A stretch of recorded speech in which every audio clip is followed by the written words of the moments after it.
kitu ilifanya God kwanza destroy earth ni hiyo kitu. Unaona sasa hizi vile too much knowledge. Ni wase walikuwa washaanza watu walikuwa na jimodify. Kujiedit. So unapata dunia mzima bana watu wenye ni normal humans ni very few. Wachache.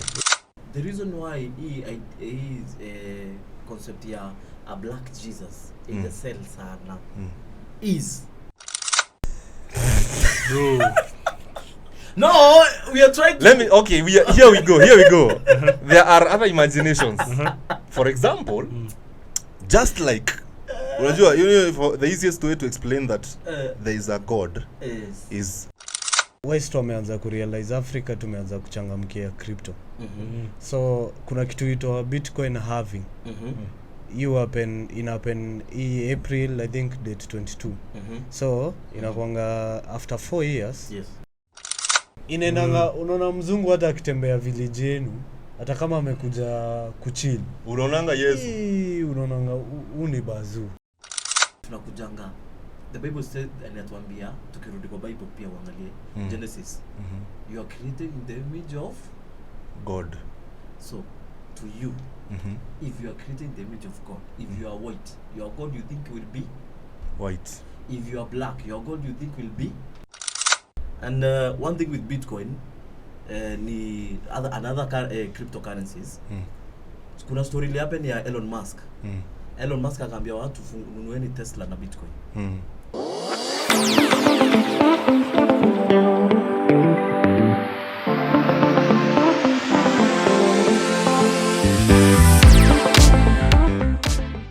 Very nice.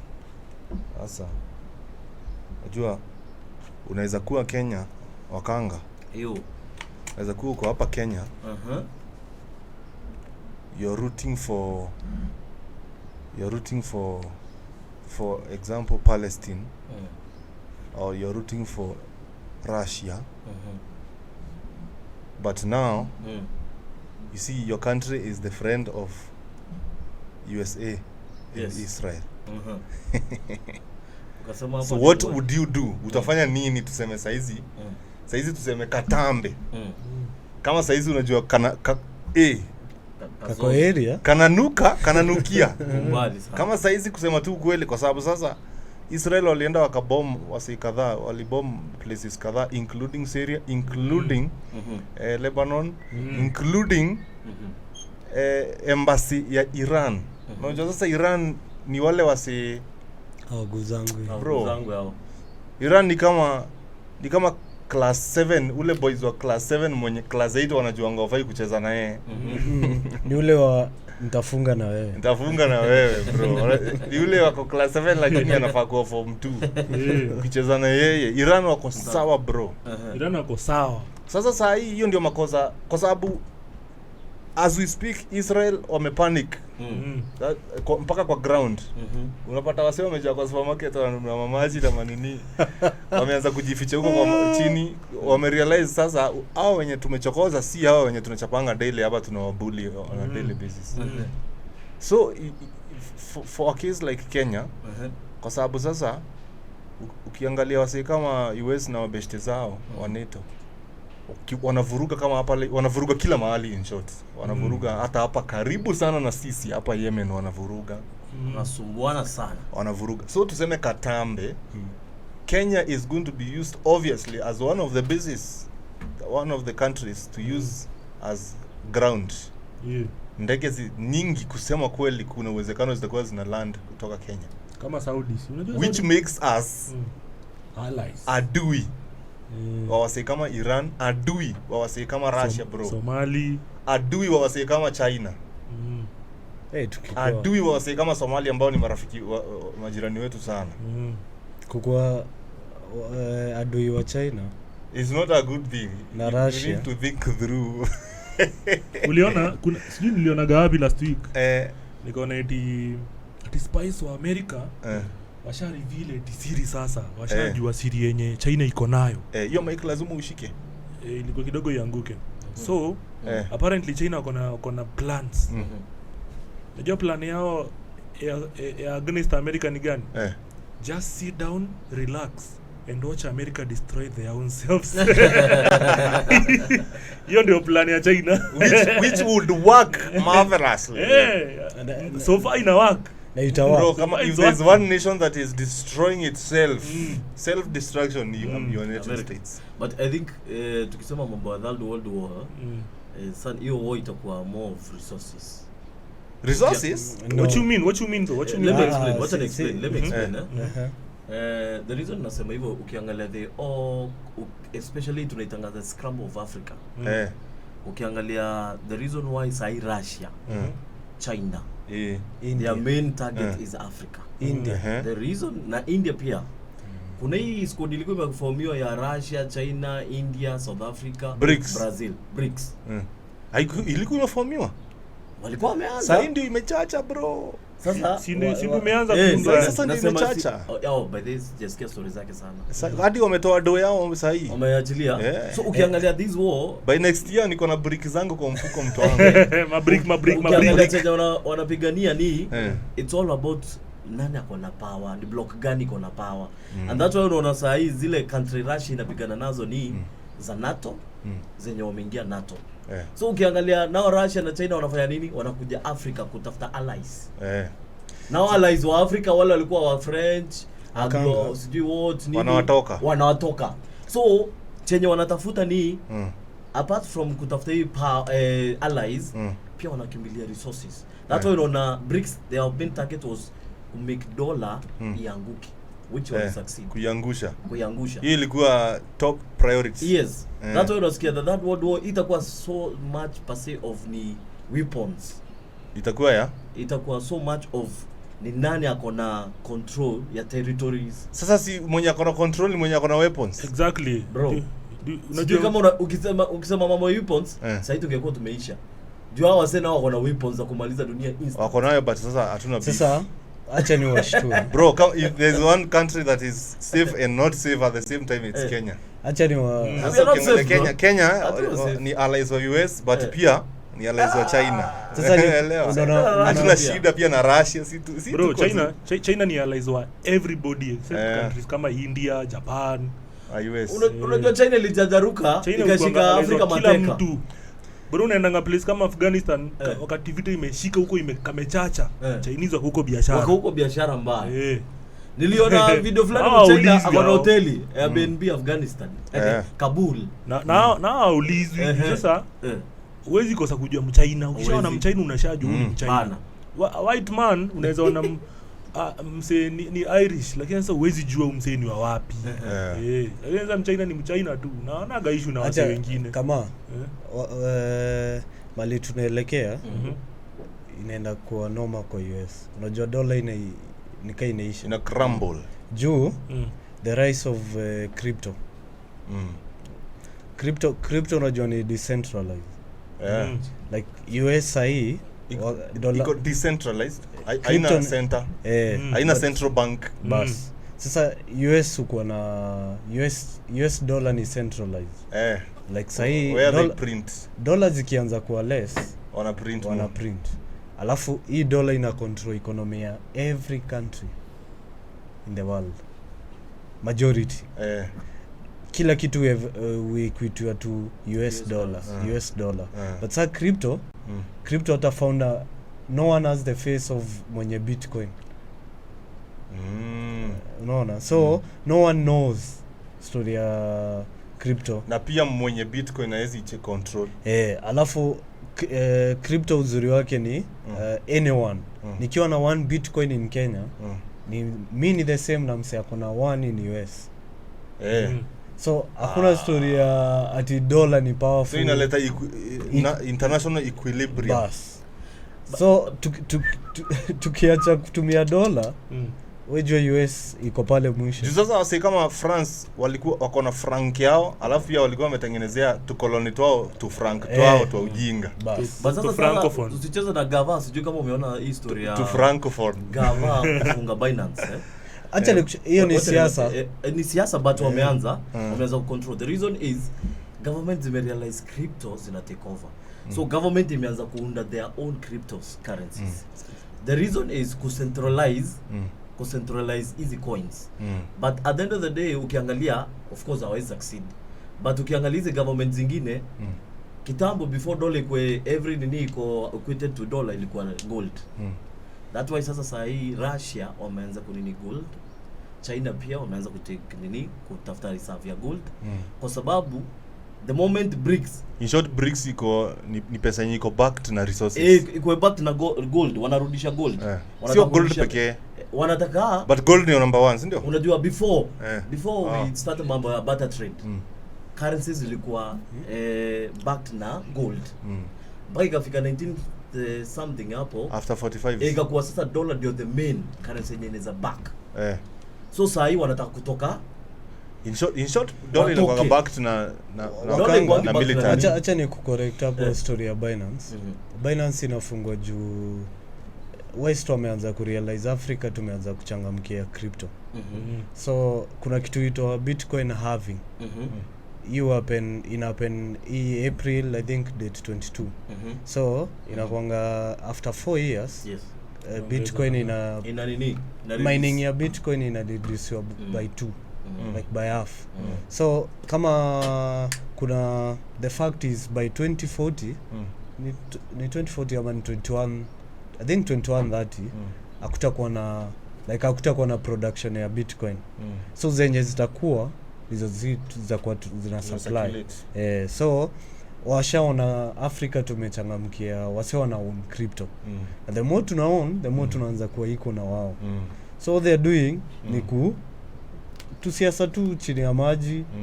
Ukiangalia countries zenye Binance inabaniwa ni Africa. Si outside Africa. Na ni ati hata US wameanza. Kuna hiyo kwa Senate. What they are doing, I think uangalia kwa Senate ilikuwa last week. Wanaleta ni kama mswada, wacha niite mswada. Wanaleta mswada ile ya kujaribu Binance, si Binance pekee, kuna Binance, kuna another. Unajua Binance is a transfer, ni kama nini, tunaweza ita ni exchange. Ya exchange. So wanataka kuregulate hii exchange, because at the end of the day ukiangalia the reason why wameban Nigeria hiyo unasemea sasa saa hii kama Nigeria imebaniwa. Acha niulize, what is the worst that can happen about crypto when you're dealing with crypto? The worst is one thing naweza sema ni si ati crypto take over. Ita take over. Crypto hiyo tunaweza bet. Itakuwa you know, the problem is if crypto is not going to take over, that means disaster. Sasa ni kushtua that means loss. We need to understand kwanza concept ya money. Acha ni kushtue na fact moja. Reserves za crypto sasa ni how much? Crypto ziko mingi sana. Si Bitcoin ndio the main crypto. Bitcoin is just one of the cryptos. So uwezi sahi ndio nasema unaona reserve ya crypto. I think sasa ni number 3 kwa all, like si kuna gold, silver, metals. Sasa imagine hii coin imelaunchwa lini, like the whole world of crypto hata ina 30 years na iko top 3. Nataka uone how serious it is. It's a serious thing. In the next 20 years so crypto itakuwa imetake over. Crypto iko backed na nini? Sasa kuna kitu inaitwa blockchain. Sasa kuna whole world of blockchain. Unajua kuna Mkenya hapa ule anaitwaje huyu mwenye kabla another world yenye ni ngumu kueleza. Si ngumu. JJ Mumeru, kuna Mumeru ame-launch crypto yake hapa juzi. Ni token. Ni token but ukiangalia in a way ni token. Ni hiyo sign tu bado hata tutoka launch crypto. The problem na crypto, wacha nikwambie Mauku, na nataka tu agree hapa. Let's understand the concept of money kwanza. Why is the government saa hii, mbona dola ya Kenya ilikuwa nini 160 shilling ya Kenya ilikuwa imefika 160? Tuanze na swali ya sasa tumefika place mbona iko 130? The reason exactly hiyo ndio nakuuliza. Nataka uniambie crypto inaingililia wapi hapa? Angalia after Prezo ameanza kuchukua Eurobonds nini tumeanza kuchukua loan. What has happened in the economy? Because there is flow of money in the government reserve. Now crypto ili take over unless government ingilies your own cryptos. Wakama up na crypto zao juu nikuulize kama na nikuulize Mauku, unataka kuniambia saa hii gava ikitaka kutengeneza barabara si ndio? Gavana itajireserve zake. Unaona? So the reason why crypto sahi ita take over venye of course in the government ni juu gava awapati actually Senate ya US they are not getting their awapati penye tunaweza centralize hii kitu na ni ngumu kutax uzuri wa crypto nayo ni kama hakuna tax hakuna development. Sasa ni kushtue Crypto na itabaki kukua. That's the world of crypto. The other way of money. Sasa ni kushtue mbona mali tunaelekea ni serious than you think because crypto haitaji gava. Exactly. Sasa inahitaji gava ni policies tu bro. Unaget? Sasa mtajijengea barabara na crypto ni decentralized. The whole world of decentralized ni kwa ni above hii kucontrol na CBK. No one can control. The banks cannot control. Ndio sasa nakuuliza unajua pia lazima tuangalie kwa na in terms of societal convenience. Ndio nauliza ifike mahali sasa ikuwe wewe ukitaka kununua kitu yoyote lazima unanunua majuu. Si majuu ama wherever tuseme na kununulia hapa hata si majuu mimi na wewe tunanunuliana na crypto. It's very easy. Ni kushow venye crypto duka vitu zake amenunua na crypto, wenye wananunua bado wananunua na crypto. Gava itatoa wapi do ya kuwatengenezea barabara? Sasa unaona hizi exchanges ni za utaxio. Unaona Binance, Bitget, like the whole exchanges before they operate in a country lazima zipewe license. Get. So before Binance operate kama Kenya, Binance is one of the exchanges. Kuna exchanges mingi sana. So hizo exchanges zina work pia na crypto. Every coin ndio ilistiwe, lazima ilistiwe kwa exchange. For you to own a crypto, lazima own through an exchange. Na get. Kumaanisha gava kama itaki hiyo crypto ndio maana Nigeria inaiban. Now ni sasa wase wanaosha do na crypto. Unajua uzuri wa decentralized yati naweza ona pesa imeenda kwa address fulani but siwezi hii address ni ya Jasper. Ni ngumu kuitrack.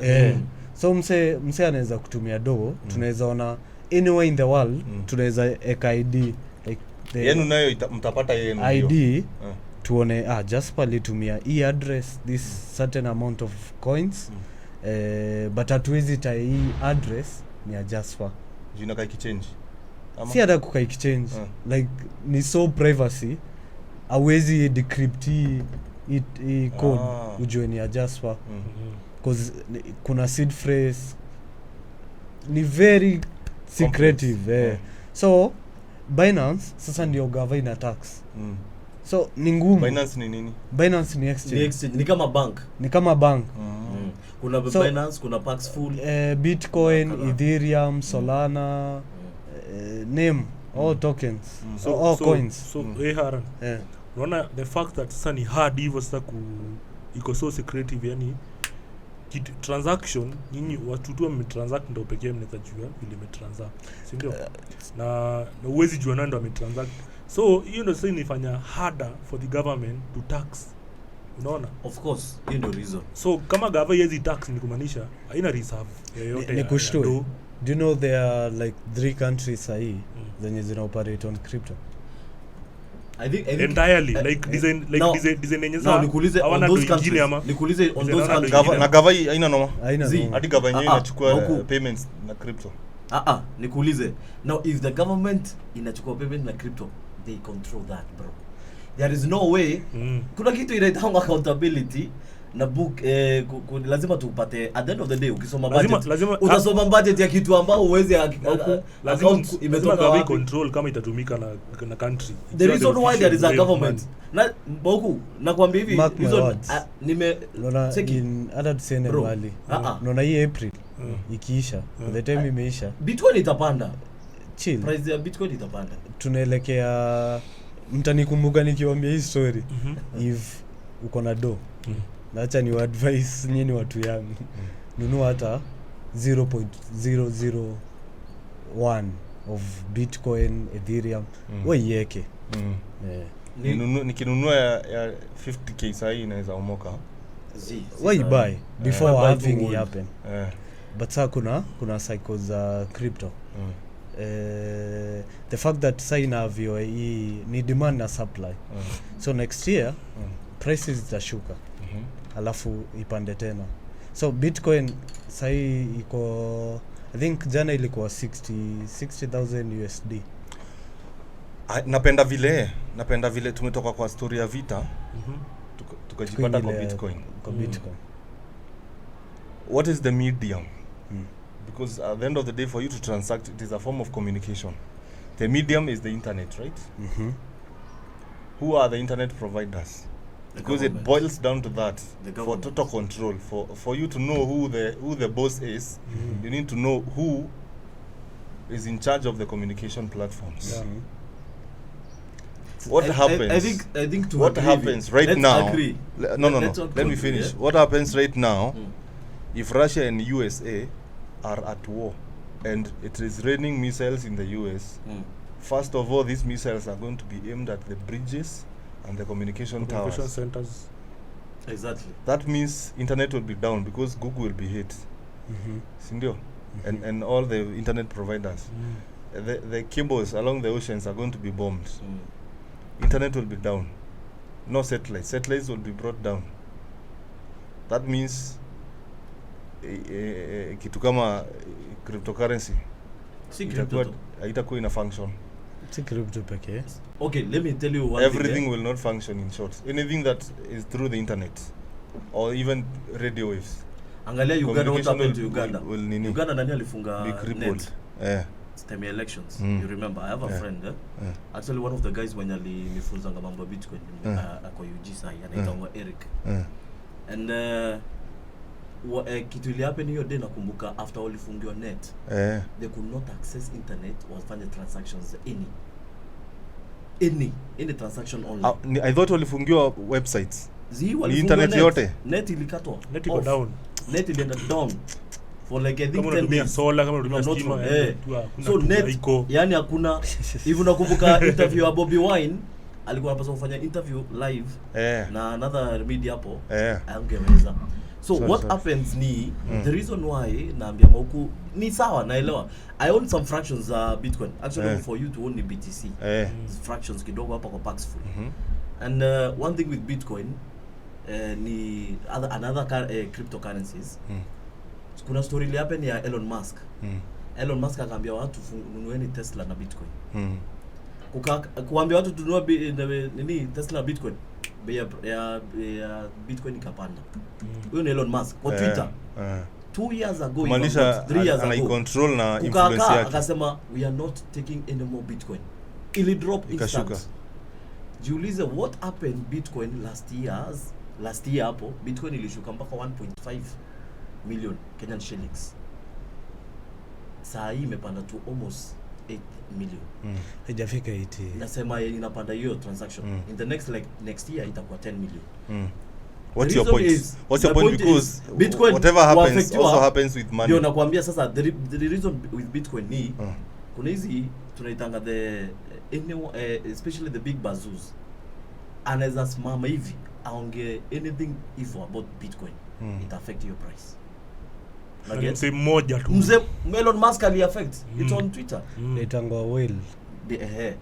Sasa na kuuliza swali, do you think Bitcoin for it to take over the world, it needs the government? Unless mu allow government it come through. And that's why government zenye zinafanya zenye mako nasemea zingine zimeanza kufanya their own crypto.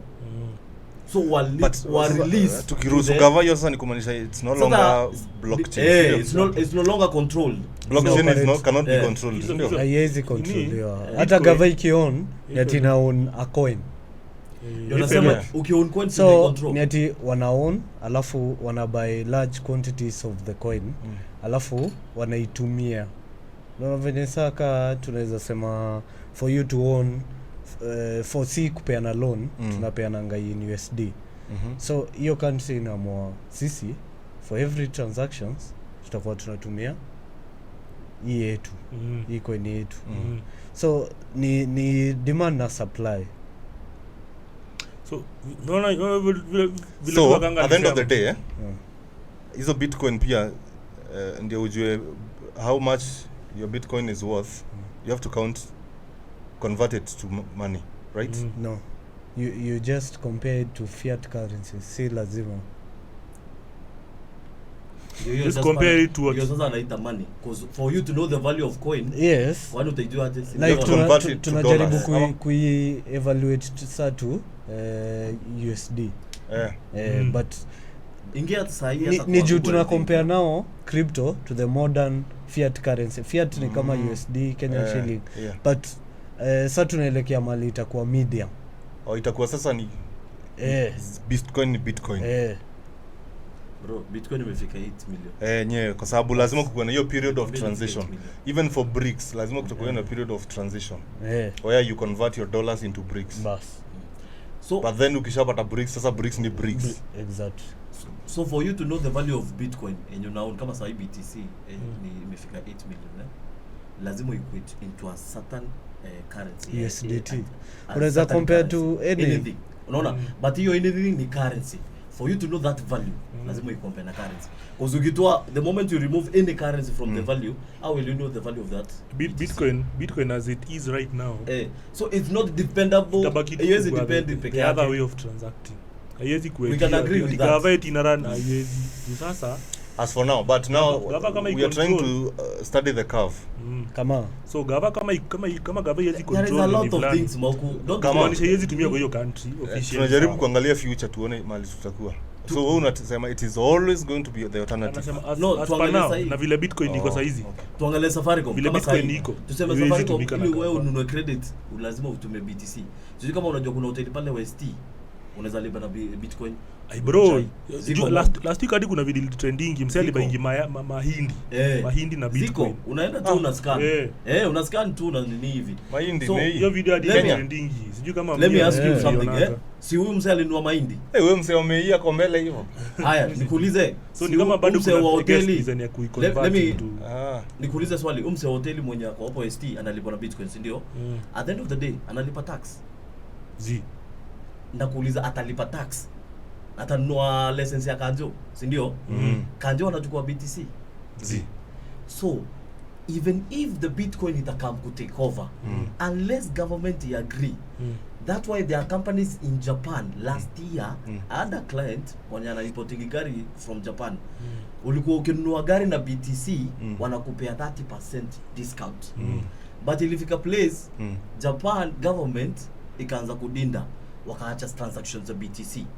So unakuta at the end of the day kuna mali companies zinaweza amua tutumie Bitcoin, but government iseme tumieni, but at the end of the day sisi nataka pesa yangu ikiwa in yen. So it rounds off to the big man at the top there. Who is that big man? Is the government. There are some services sahi, whether upende usipende, the government inaweza kuprovide. The government inaweza kuprovide hizo services. Elon Musk, as much as he is rich, is only government can provide some. Government sahi US inaweza angusha Elon Musk na kesho. Right? Take mbaya. Take. So sisemi ati Bitcoin itafika hapo, itawai. But it will take a long, and unless some things vitu kadhaa zitachange. Lazima vitu kadhaa zichange kwa yenyewe. My point was unless alafu mwenye Ethereum, angalia msemo kama mwenye Ethereum kitu kama wewe unajulikana, ndio sababu nawaambia bado ukimuua si ati umeua. Napenda vile hii story ilianza na vita ikajipata kwa Bitcoin. Ni kwa sababu some of the most radical changes yanafanyikanga after world war. Si just normal war. So kama tusemesa war sasa itokee, net ianguke vile tunasema, internet sasa ikuwe down. Bro, unaona after hata net pekee mpaka economies. Hata internet ikisharudi, watu watakuwa very hesitant kudeal na hiyo kitu tena. Unaweza shtukia hata hii imekuwa ndio kifaa ya hiyo kitu. Ama ikuwe sasa from now on hiyo ndio kusema. Ama improve sasa design yenyewe internet ita hii affect tena. Na story kama unajua kuna kitu ilikuwa inaitwa OneCoin. Sijui kama umesikia hiyo story. OneCoin ilifanywa na mwanamke wa India, alikuwa anaitwa Ruja Ignatova. This lady alikuja na coin, yani crypto noma, but kama aliuza vizuri sana. Africans, Uganda nini, ukiangalia hiyo story kwa YouTube iko. Uganda bado ina billions of money. Ina run mpaka sasa hivi. Ina run mpaka sasa hivi na ni scam. Ilikuwa all along ilikuwa just scam. So the problem with these coins bro ni haraka Worldcoin ni real. Sijasema Worldcoin ni one coin. Kulikuwa na one coin. Ilikuwa one coin. One coin ilikuja ikascam watu. What they were selling ilikuwa zile tunaitanga educative nini hizi za watu network marketing. Unaona kama zile tulikuwa unaenda unanunuliwa vitabu nikiingisha Jasper na zaidi. Una get? So that was what they were pyramid hivyo kind of hivyo. So unakuta hiyo ndio ilifanya US ikaanza kufungua akili kuona Jasper anaweza amka alete coin yake, huyu alete yake, huyu naye alete yake. So that's why the government unaona iko so much. How can we control this at the end of the day? Sasa issue tuko nayo that people are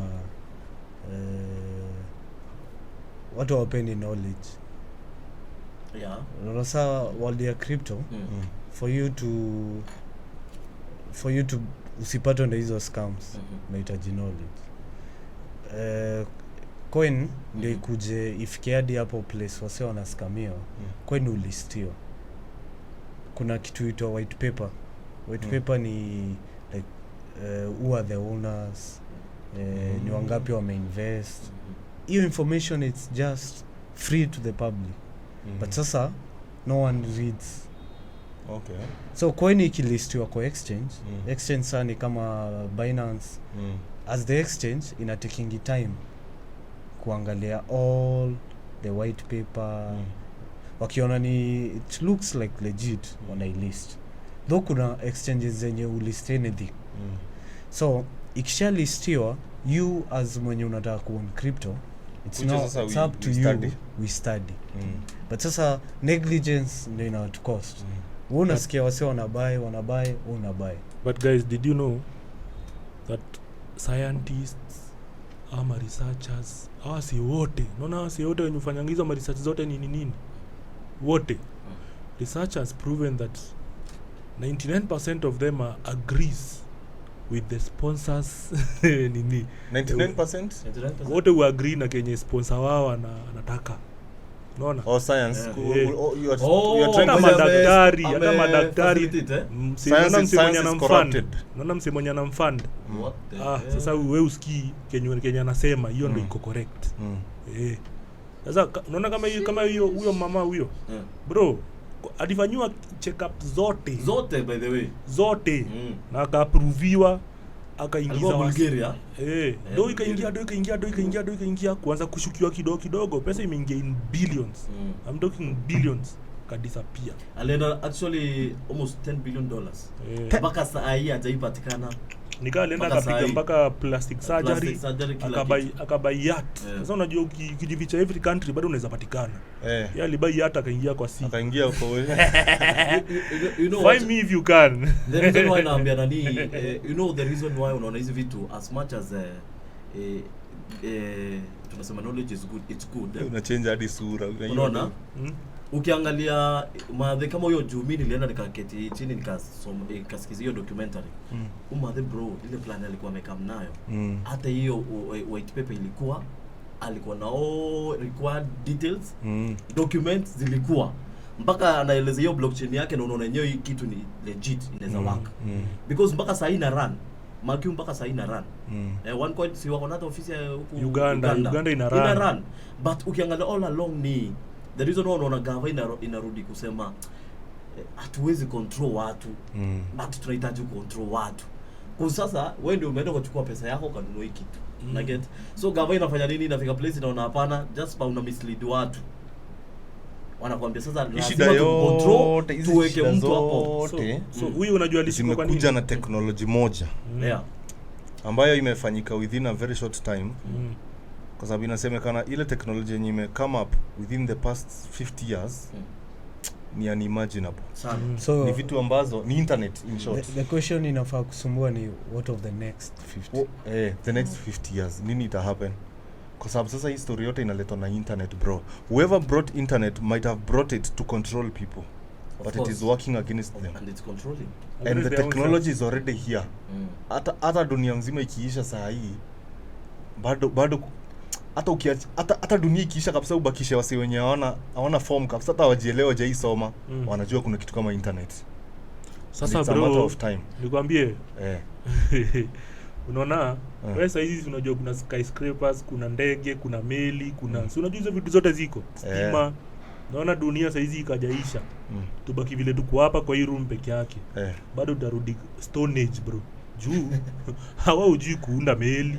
Haujui hata kuanza kuiunda. The most unaweza do nini? Hebu niambie the keja yenyu unaweza jijengea keja fiti kabisa. I think the what you need mostly apart from the knowledge ni manpower. Sasa ni knowledge vile tu alisema akasema wasana inahitaji kuwa na knowledge ya vitu mob tu. Ni kuwa na knowledge. Nikuulize kuna blueprints. Nikuulize ukisema hivyo now kuna hitu mambo tunasema terrestrial beings UFOs. Kama hata tuende kwa unajua the reason anasema hivyo ni if at all you believe in the UFOs hizi ma aliens nini unasikianga hii story au sio kwa advance kuliko sisi. So we should agree kuna level pia sisi especially kama umekuwa study AI utarealize kuna mahali tunaenda na kama pia hawa sio kama realize hawa watu wanakuja. Kuna movie niliona Netflix wanasema kuna wase wanakam lakini sasa wako kitu kama 400 years mbele. But sasa wao wakiangalia ile time yenye watake kufika mahali wamefika na yetu ni fast. Kwa hiyo 400 na wakiangalia humans mahali wamefika within 50 years by the time wanafika humans watakuwa ahead of them, so tutawapiga kama watoto. Juu kama una believe hizo stories somehow we don't believe. Juu hii universe ni big sana bro.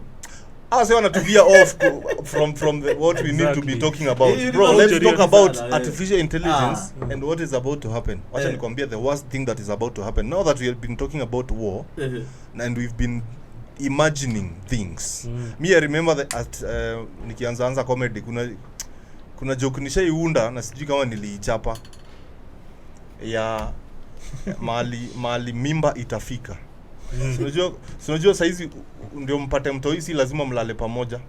Ya inaweza tolewa egg ni sperm itolewe ziweko pamoja, mtoto wa grow up kwa utumiwe mimba. Mtoto wa grow up kwa tube. Kama umesema inaweza tuma. Utumiwe mimba yako. Hiyo. Utumiwe mimba yenu. Ama mnangoja tu hivi mnameliwa katoto kenu kama ka package. Excuse me, I have a package for what is it? Is a baby. Is a baby. Is a baby boy. He's bouncing. He's been bouncing in the car. Unapata mbegu inaunda US. Afrika wako bibisha. Bas. Mtoia anafika mazee ameandikwa hapa nyuma made in China. Made in what? Hello. What's happening man?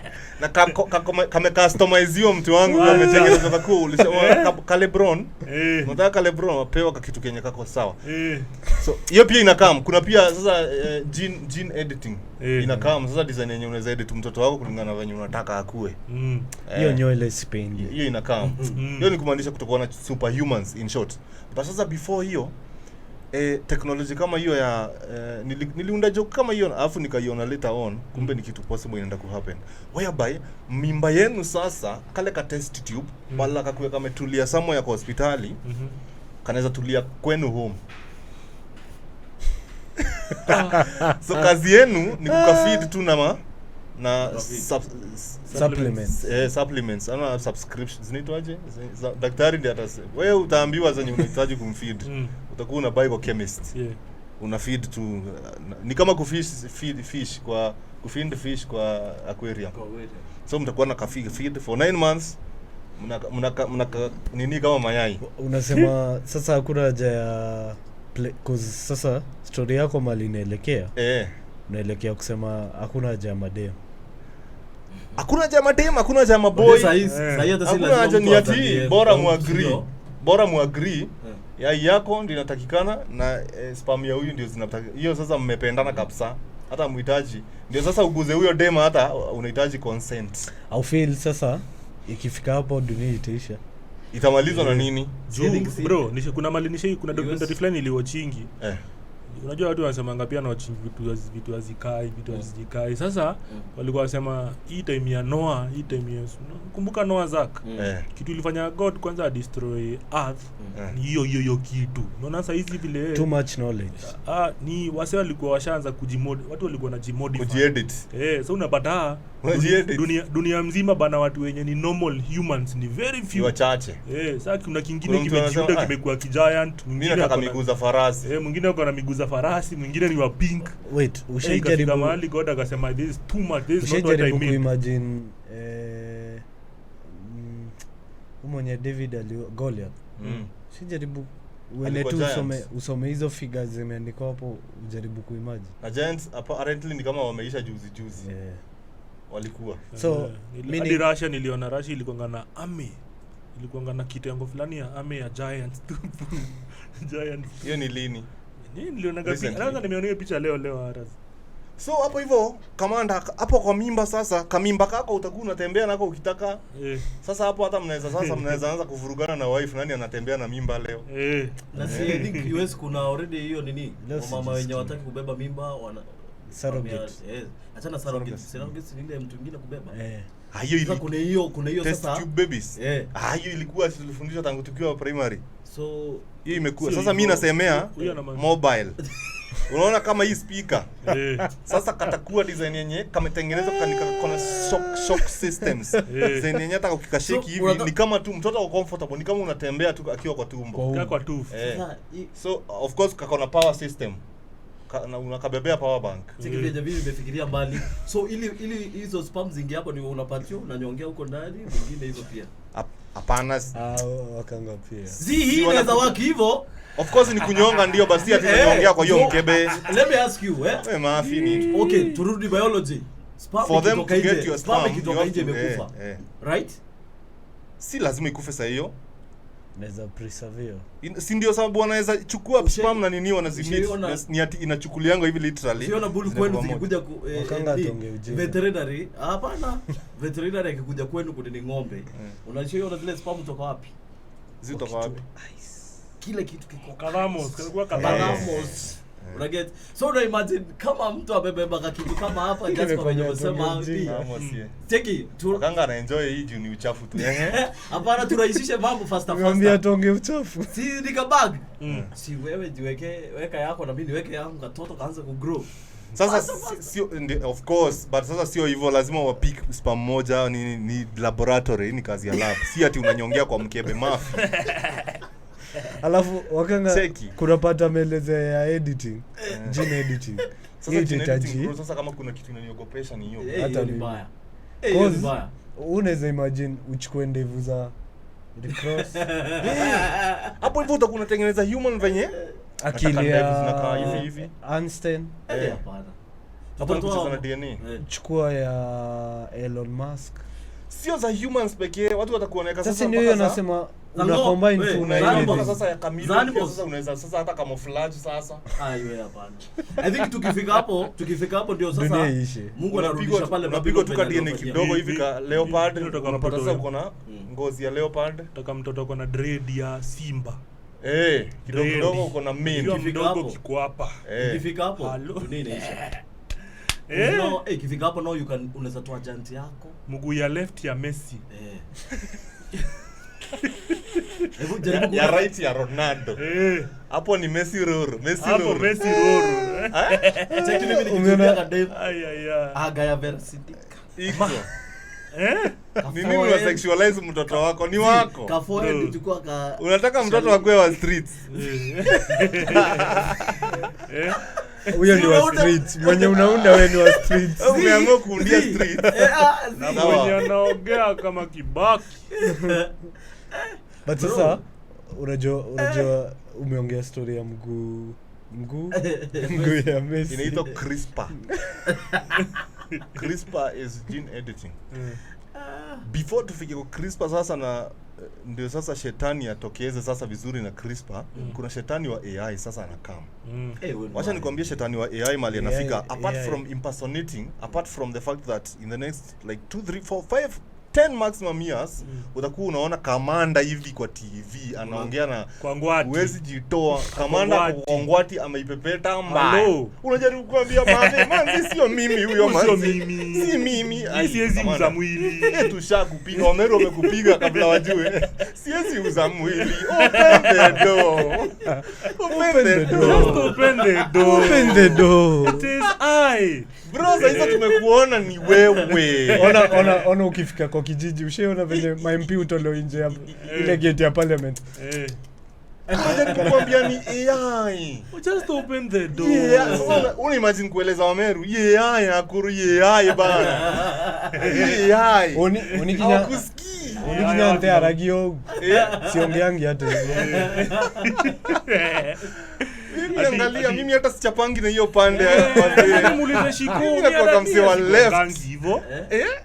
Muenda muulize Shiko mimi hata sichapagi hiyo. Wife yako ametumiwa picha umekumba dem fulani kama juzi nani ile ya Chance the Rapper. Chance the Rapper amepigwa picha ameipepeta ameishika anasuguliwa. Wameachana na wife. Washa break up. So AI that's just minor bro. That's minor. It's the dangerous of course ni yeye. Ungenishtua ni yeye. Bro, tabia ni zile kijana ni Chance the Rapper alishiko sasa. Chance the Rapper amepewa lakini ukiona ameachana hivyo saa hii si hiyo sana utapata amepewa chances mingi. Ameamua yeye ndiye Chance the Rapper. Lakini pia wanaume pia uko na shida. Bro kuna mwanaume ndio ameshikwa. Una blowaje chances mingi. Na wewe ni Chance the Rapper. Bana.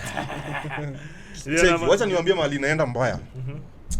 AI kutaenda hivi. Computer inaenda ikilearn, si ndio? Kama tuseme kuna mse ana create AI yake. Super computer. Ni ngumu kujua ni kina nani wana create AI zao. Hata wewe ukitaka unaweza create yako yenyewe ina learn kutoka kwa internet, si ndio?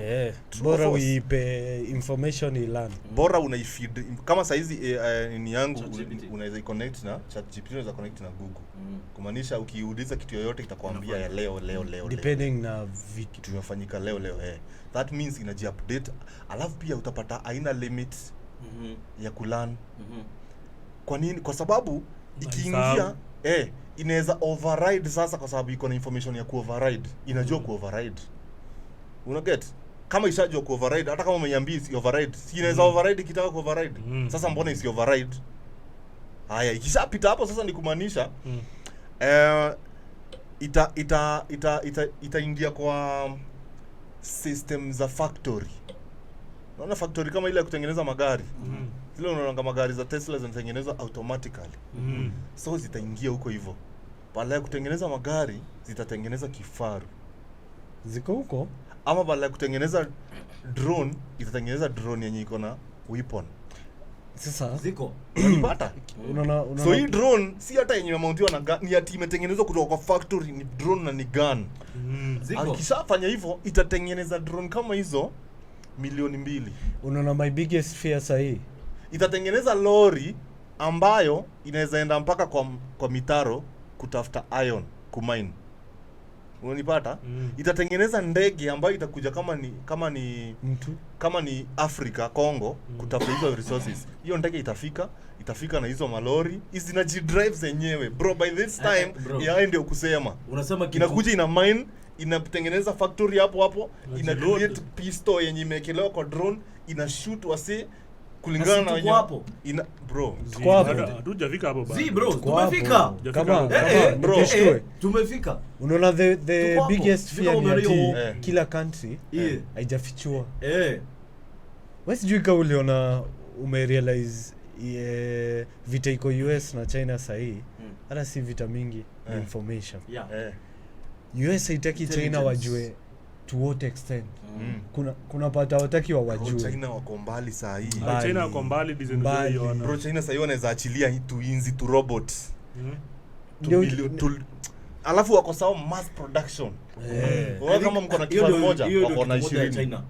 China mass production na alafu unajua every electronic lazima at one point imepitia China. Kumaanisha ni yao. Hata iPhone si zinaundwa made assembled in China, made in US, assembled in China. Hujajua sasa. Alafu China iko na numbers. Unaona ukitaka hata kuajiri wase kwa factories. They have the population. Unaona kaa industry. 1.3 B unaona kaa industry unaona vile Japan ndo sasa inasema juu ya Toyota alafu na America na Germany bro China now is coming na inakuja na speed nyingine hujawahi Mandai zinatoka China hadi magari zinatoka China Range Rover ati sasa bado ni boat Umerealize alafu sasa uzuri yao ni eti hizo magari zinakuja zikiwa half the price ya competitors wa hiyo gari na they are more powerful. Ziko better na ziko half the price. Sijui kama umeona gari ya Xiaomi yenye na compete na Tesla. Na iko half the cost pia. It's cheaper na iko mbele ya Tesla. Na inakaa fiti zaidi. Lakini EV hazina future bro. Nini? Electric vehicles. Ziko nayo.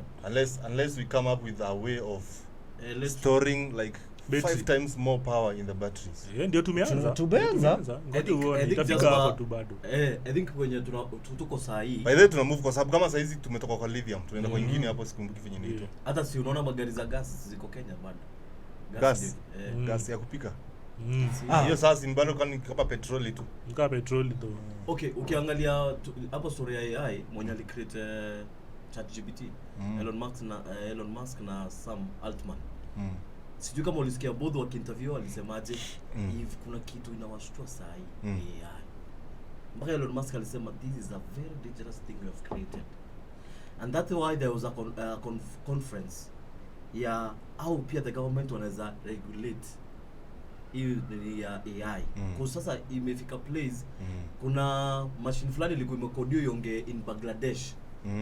Kesho walikutisha jua India. Imejua Kihindi. Na wao walikuwa imeprogram in Bangladesh if I'm not wrong. Hakutisha jua Kihindi. So wakasema hii kitu inaenda even more than human being. Unajua ili realize for me to know Bangladesh I need to know a bit of Hindi. So if I can know a bit of Hindi, why don't I know the entire Hindi? Kumaanisha ukifundisha Kiswahili utaipata inajua Kimeru na Kamba. Kuna Mberu anaongea Kiswahili hapo Kibantu yote lazima hii. Unajua the good thing na hii historia ya AI eti bado ina revolve kwa humans. Ina revolve kwa humans aje? AI haiwezi exist bila wase. Kwa nini? Tell us more. It's this. Ndio hiyo ChatGPT ilikodiwa. Nani walikodi? Ni humans. The same way for it to learn inahitaji information. Imetoka wapi? Kwa humans. Yes. So yes, the effects zenye tuta experience ni ikianza. Unaona kila kitu kwa na curve. Unaona hapa hii curve ikipanda hapa ndio tutaumia. But sasa itafika time iko equilibrium. Iko equilibrium, the good thing ni ati bado ni sisi but nani kusema ni sawa but ni sisi tunaianzisha, lakini ndio inatumaliza. Tunaweza izima, haiwezi zimwa. Sasa hiyo ndio shida, izima ndio shida. Wewe ndio benyendo umetuambia. Unajua usijui kama umesikia hiyo venye nimekuambia. Unajua mimi nimekupeleka mwisho. It's learning. Unajua mbona nimeongea story ya hiyo madrone na vile na mafactory ni kwa sababu kama kuna drone iko juu ya kichwa yako na imekuemia gun na inakwambia comply na hakuna msi ana imani, ni kumaanisha but you are no longer in charge. Hiyo code ya ikuje ishike gun mbele yako. Sijuka unajua nani sasa ndio nakwambia. Unaona kama hivyo venye learn Kihindi na hivyo nimeambiwa learn Kihindi. Hizo misbehaviors overrun. Umeziona zina overrunning. Umeona ile robot inakata dhara. Inachenga hiyo na pia grass. Umeziona? Inashika hivi na nika robot. Hapana, hiyo ilikuwa nini? Ilikuwa video generated. Ziko haikuwa robot ya ukweli. Saa hii kuna robots zimeprogramiwa zina package. Actually ukiangalia hii the biggest nini apart from Alibaba, hii ya majuu ya US inaitwa Amazon they have their own robots. Ukifanya order online inaenda kwa warehouse, inatafuta ile package, inatuma. Hiyo ni robot. That's why unakuta sasa human beings sasa wameanza kulose job juu hizo robot. So the reason why nasema hii kitu kuna mahali itafika mauku igather all sorts of information. I think ni movie fulani, maybe ni movie nakumbuka but Will Smith ilishtua after ku get hiyo information yenu yote ikunywa information sasa itaanza kujidecode. Una get itaanza sasa kujua umeona movie nyingine inaitwa Person of Interest, alicreate supercomputer mpaka hiyo supercomputer ina guess mwenye kama ikimwangalia hivi inajua kama anaenda kuua msee. There is that movie. So Robocop. the reason ni Robocop. inaitwa Person of Interest, ni series. We watch ukiangalia hiyo series ukikuja one way or the other page tumefika kwa AI, tunaweza fika hapo. Itaanza kukusoma emotions, inaanza kukusoma yani psychologically, inajua umse ako depressed. Na the worst thing anaweza fanya, anaweza jiua. Na already iko na history yako juu. Inaambia Karau enda kwa kama nyumba ya kama inampea mpaka address, enda umshike before commit hiyo murder. So ukiangalia the story behind hiyo series ni ilipewa information na ikaanza kugather information kutoka kwa. That's why tunasema I think where it is also getting the information matters a lot sana, kwa sababu tuseme AI venye tunasema igeuke iamue sasa ni kushoot wase. Pia inaweza anza kuwa selective. Unaelewa? Inaweza amua ina shoot Arabs. Wanielewa? Inaweza amua ikuwe racist. Kuna time I think sijui ni Twitter ama ni Facebook washai create a robot ya kujibu wase. Kupost na kujibu comments. Within 24 hours ilibidi wa shut down kwa sababu iligeuka ikuwa racist mbaya. Ngoja. Actually Ilikuwa racist towards black people though. I think kuna hii bingo inaitwa ilikuwa racist towards black people. Kama ni black people but kuna groups fulani haiko inataka. Kuna hii bingo artificial intelligence ya create pictures inaitwa bingo. Na ingam. Bingo ilikuwa imecriticizewa last week juu ukiambia create for me an image of nini inatoa tu black people. Hata ukisema white inatoa tu black. Inasema white is not inclusive enough. Yes. So ni code. Yani unapata AI lakini iko woke. Na kusupport hapo kwa kuna tu fala fulani tu resist fulani tu IT guy ataka code fulani pale. No, see code. What we are talking about is beyond the code.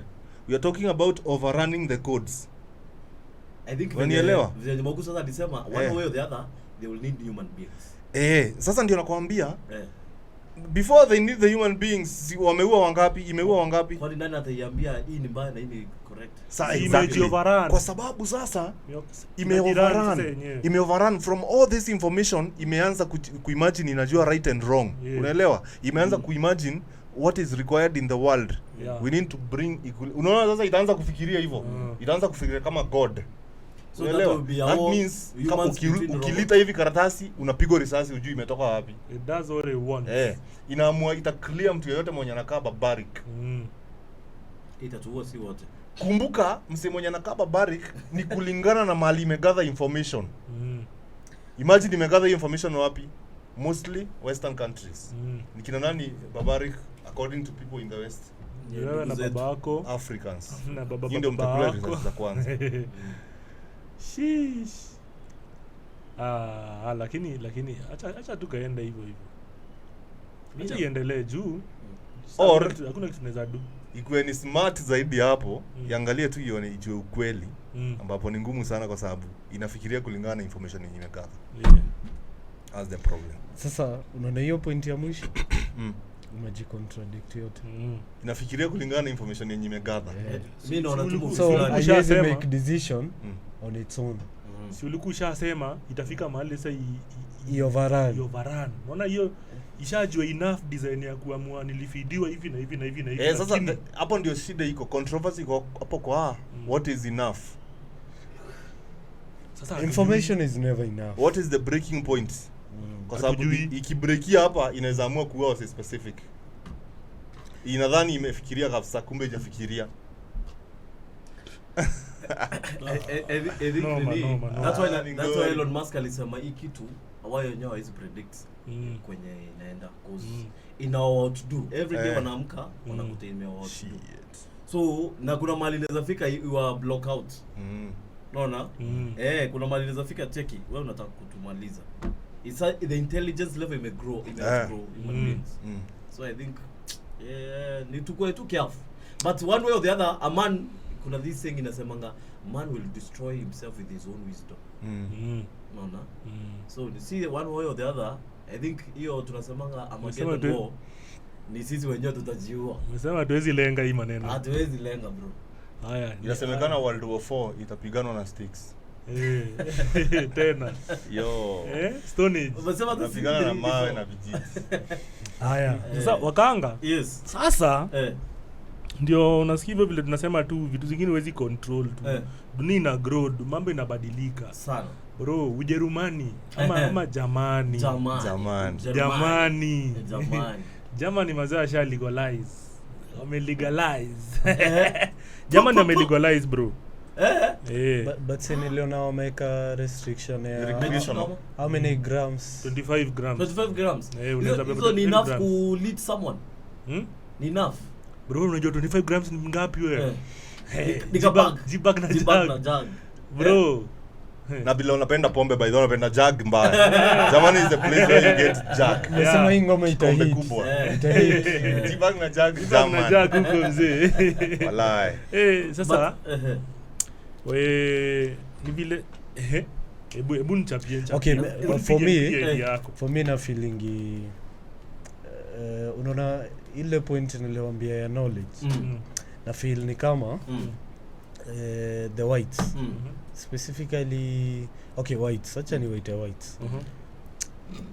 Kuna information mingi wako nayo wamehold yenye wao utuficha.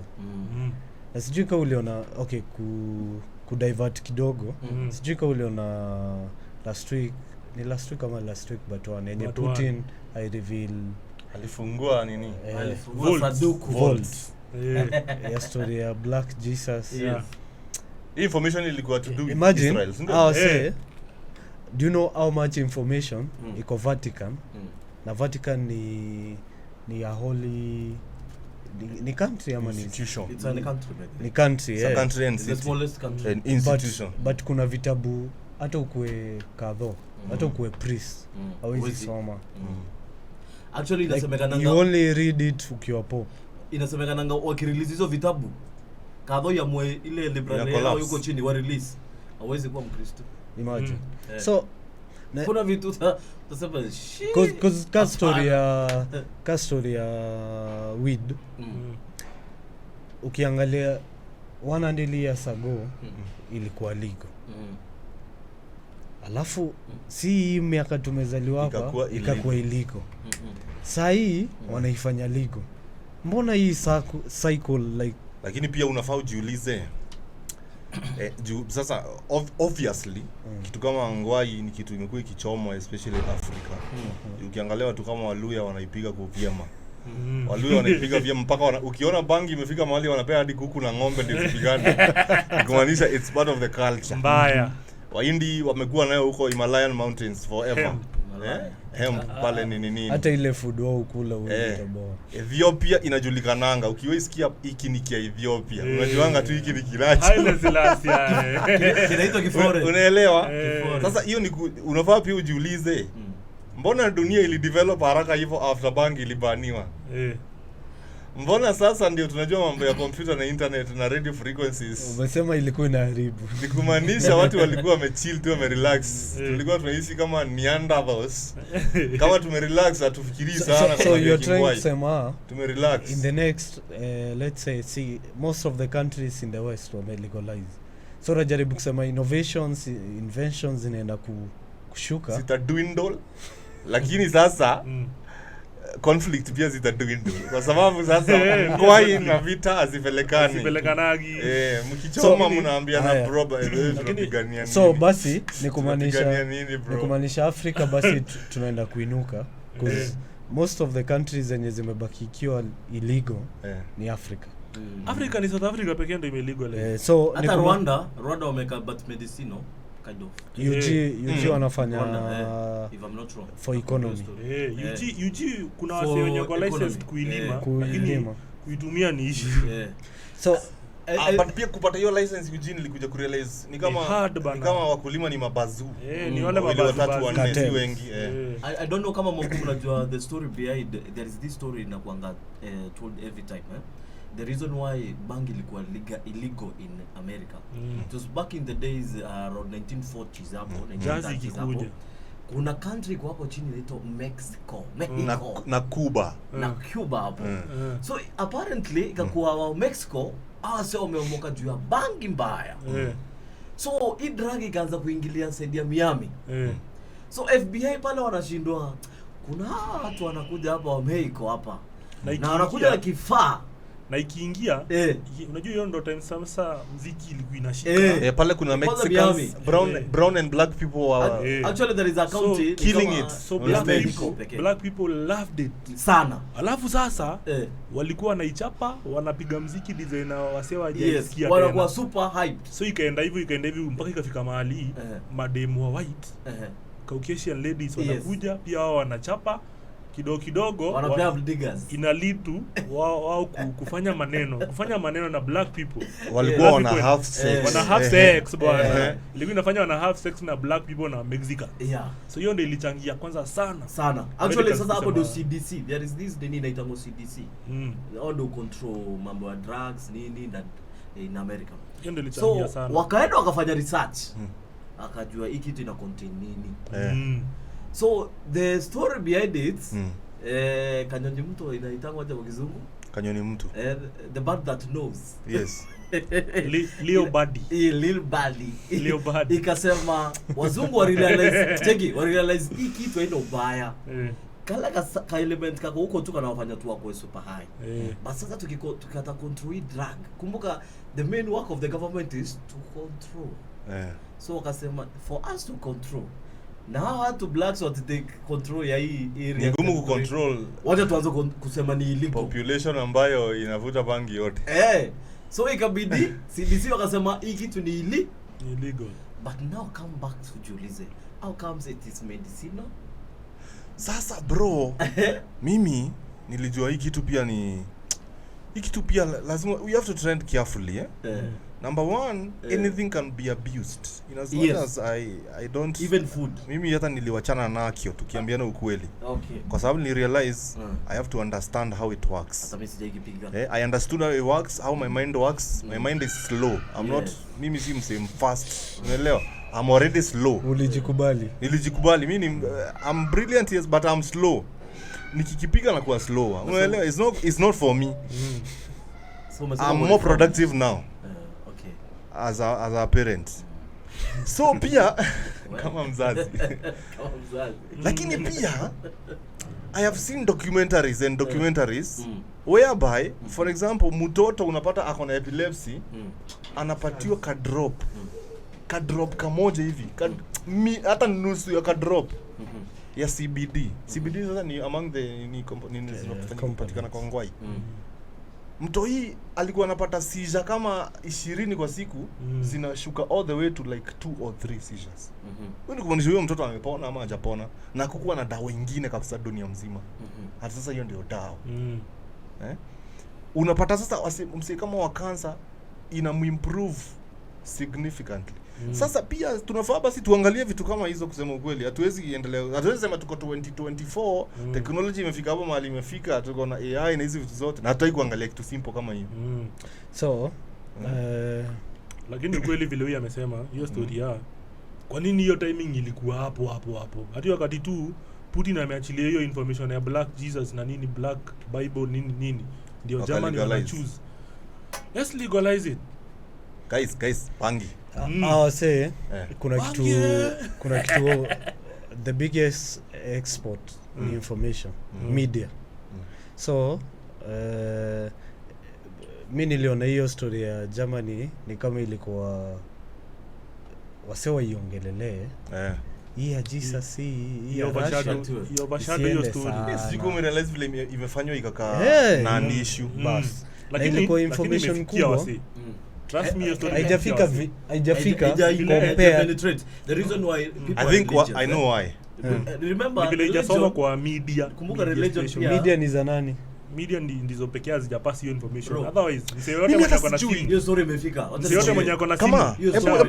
Ebu pause. Mimi hata mtu tunataka kusikia akiongea. Ni vizuri sana tuko hapa kwa podcast. Ni wewe ndugu yangu. Actually nataka. Si kama umerealize tumeishi kuwaki na wewe. Point ya Yesu ni black. That the Bible is black history. Hizo video ananitumianga. Let me tell you one thing. Na nilimwambia kutoka leo nikipata video kama hiyo nitakuwa nakutumia. Nimeona wewe nitumia kadhaa sijibingi. The reason is hadi ukajaa. The reason ni moja. Na that's why nakwambia kuna kitu ina road off to kitu inaitwa religion. Now, unajua the reason why he is a concept ya a black Jesus in the cell sana is we religious Africans tunarudi back to the basics, to that book tunairefer, inasema huyu Yesu alizaliwa wapi, wazazi wake tuna icon ukisoma first Matthew inakupea the generation ya Yesu back to David, back to Abraham. Yes. So hii generation ya Yesu hakuna mahali walikuwa black, watu walikuwa Israel, na Israel tunajua Israel ni wapi, hatujui. Okay. Sasa hiyo ndio hapo ndio shida iko bro. Wacha nikuulize, why do you think Putin alifungua hizo vault? Alifungua ndio wakumbushe majamaa mkae mkijua hapo hata mahali mnapiga watu. It's true. Wacha nikwambie the conflict part inakuja wapi pia tena. Now Putin after kufungua hiyo kitu ikanipeleka mahali kunaitwa Ethiopia. The King James Version Bible is not the oldest Bible. The Orthodox Bible of Ethiopia is the oldest Bible. Yeah. Yes. So what happened there is what we call dark ages in Christianity. Ambapo kadho walichukua Bible. Let's go back. King James mwenyewe hiyo Bible ilinunua after huyo king anaitwa King James. Ndiye aliav iandikwe. So wao walichukua the Orthodox Bible ya na King James ni wajuzi. Huyo ni mwenyewe translate to English. So inasemekana walichukua hiyo Bible ya Ethiopia wakasema kuna vitabu hatuwezi weka. Hiyo ni sasa wakiandika wao wenyewe wakiandika. Hapo sasa ni wakitranslate into Hebrew sasa. Yes. No. Hebrew was the original. No. Hebrew. Yeah, Ethiopia iko in Hebrew. The Old Testament was written in Hebrew. The New Testament was written in Greek. Sasa Greek ndio the second. So Greek ndio the version ya New Testament. Now we should ask ourselves, who wrote the Bible? These were men that were inspired. So venye ilikuwa ni unaona the letter of Ephesians. Iko ina Paul akiandika hiyo hapo anaandika ikiwa Bible. So what happened ni people were inspired to take all collections of those letters wakaziunganisha ikakuwa one book we call Bible. That's why utakuta Genesis, Moses akiandika the book of Genesis. Yako anajua itakuwa Bible. Paul akiandika the 12 letters walikuwa inspired na Mungu. Walikuwa inspired. So Ethiopia wao walikuwa na hizi documents zote. Kuchukua Ethiopia actually ukiangalia church, the oldest church. Everyone there mpaka Moses wote ni black. Now tunakujanga the Bible said anatuambia tukirudi kwa Bible pia uangalie Genesis. You are created in the image of God. So to you, if you are created in the image of God, if you are white, your God you think will be white. If you are black, your God you think will be black. What That's about why Jesus, what no, about Jesus, relax. though? Let me finish. No. Bro, who told you you're talking about God? But Jesus is God. Jesus is, we are not talking about Jesus as God. We are talking about Jesus as a human. The one who he was. What we call incarnation. We are not talking about right? the other realm, Wakanga. No. You see now, Wakanga. What? This is the problem. Come on. Mbona uko in denial, bro? This is the problem. Wakanga, let me talk. What has a black Jesus to do with you? Wasa niongee. Exactly. Will he make you go to heaven faster? No, my friend. A lot of things will change. Come on. Mtaniruhusu ni bonge. Sorry basi. Wacha ni bonge juu sijui kuongea juu ya watu. Wakanga, you see now that's the whole problem, when you realize that someone has been lying to you for so long, it is very difficult. I know. Ni kama venye tulikuwa tunaongea hapa hivi kama tukianza show before tuanze design yenye unapata the exact same person mwenye alikucolonize right now ndiye bado your best friend. Atiza nao huyo ndiye ana call shots mpaka kwa country yenu mpaka wa leo. Unaelewa? Ni kwa nini? Kwa sababu ni ngumu sana kumtoka. Kwa sababu yeye ni kama baba yako. Unaelewa? That's the whole problem we have, Wakanga. You have to unlearn whatever is not real. We, na feel ni kama tuko interrupted. Tuko fit. You know how to focus. Tunatengeneza hapa. Tunatengeneza. Check your Wakanga. If history is yours, please own it. When you say it doesn't matter, that adds to the ingekuwa vitu zimekuanga like vitu zimekuwa friendly na equal. Exactly. Hiyo ingeeleweka, tungesema it doesn't matter. Unanielewa? Ingekuwa wasi hawakuchukua hiyo kitabu waka create propaganda over and over, kwa sababu unajua unaona ni kama hawakuwa intentional nayo, ati sasa ili happen tu tukajikuta tu Yesu mwenye amehamia kwa ukuta ni wa white. It was very intentional, purpose. it was purposeful. You have to understand that. Now when you understand that, sasa ndio utaelewa. Wacha basi Yesu akue mwenye venye alikuwa. That's why the devil anaonyesha ngokiwa black. Unaelewa? Kama kwa Bible kuna msemo mwenye alikuwa white, wacha tumpeta akiwa white. Akiwa white. Unanielewa? But sasa if you're using that to put me down, tafadhali I will need the settings to be set to default settings. You know, let me tell you the people who are black in the Bible. Can I say? Can I? Tuambie juu ulikuwa huko. The people who no, it's in the Bible, bro. These things are in the Bible. It's not. Can I point them out? Please, Chronicles. Please. There is someone anaitwa Queen Sheba. Queen Sheba was from which country? Ethiopia. There is another man. Timothy, it's not Timothy, Thomas alipatana na yeye.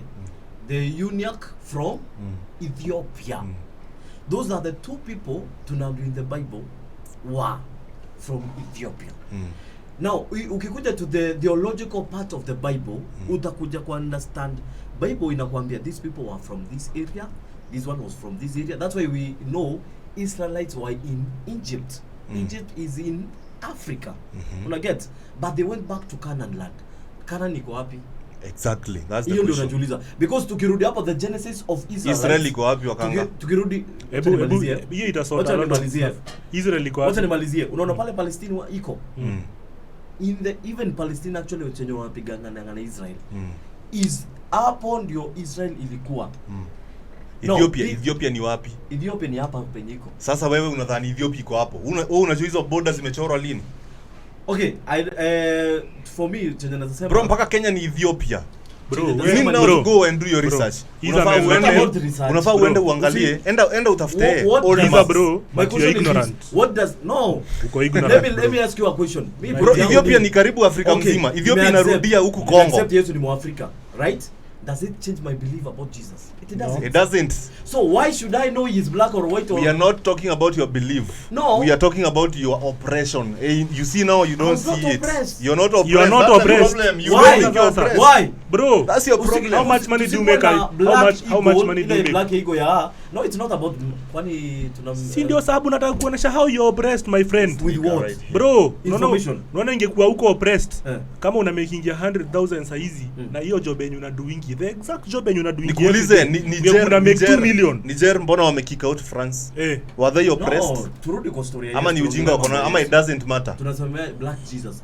What does it? No, we're not talking about that. You see, shida yako, you don't look at it in a bigger picture. Unaelewa? Unaangalia tu hivyo vile umefunzwa. Wewe bora umeshiba leo. Okay, I think for me, kuna ile the religious part muko me and I'm on the side. Bro, the ratio card is very serious. It's the major. Because the reason, okay, wacha ni finish hivi niseme hivi.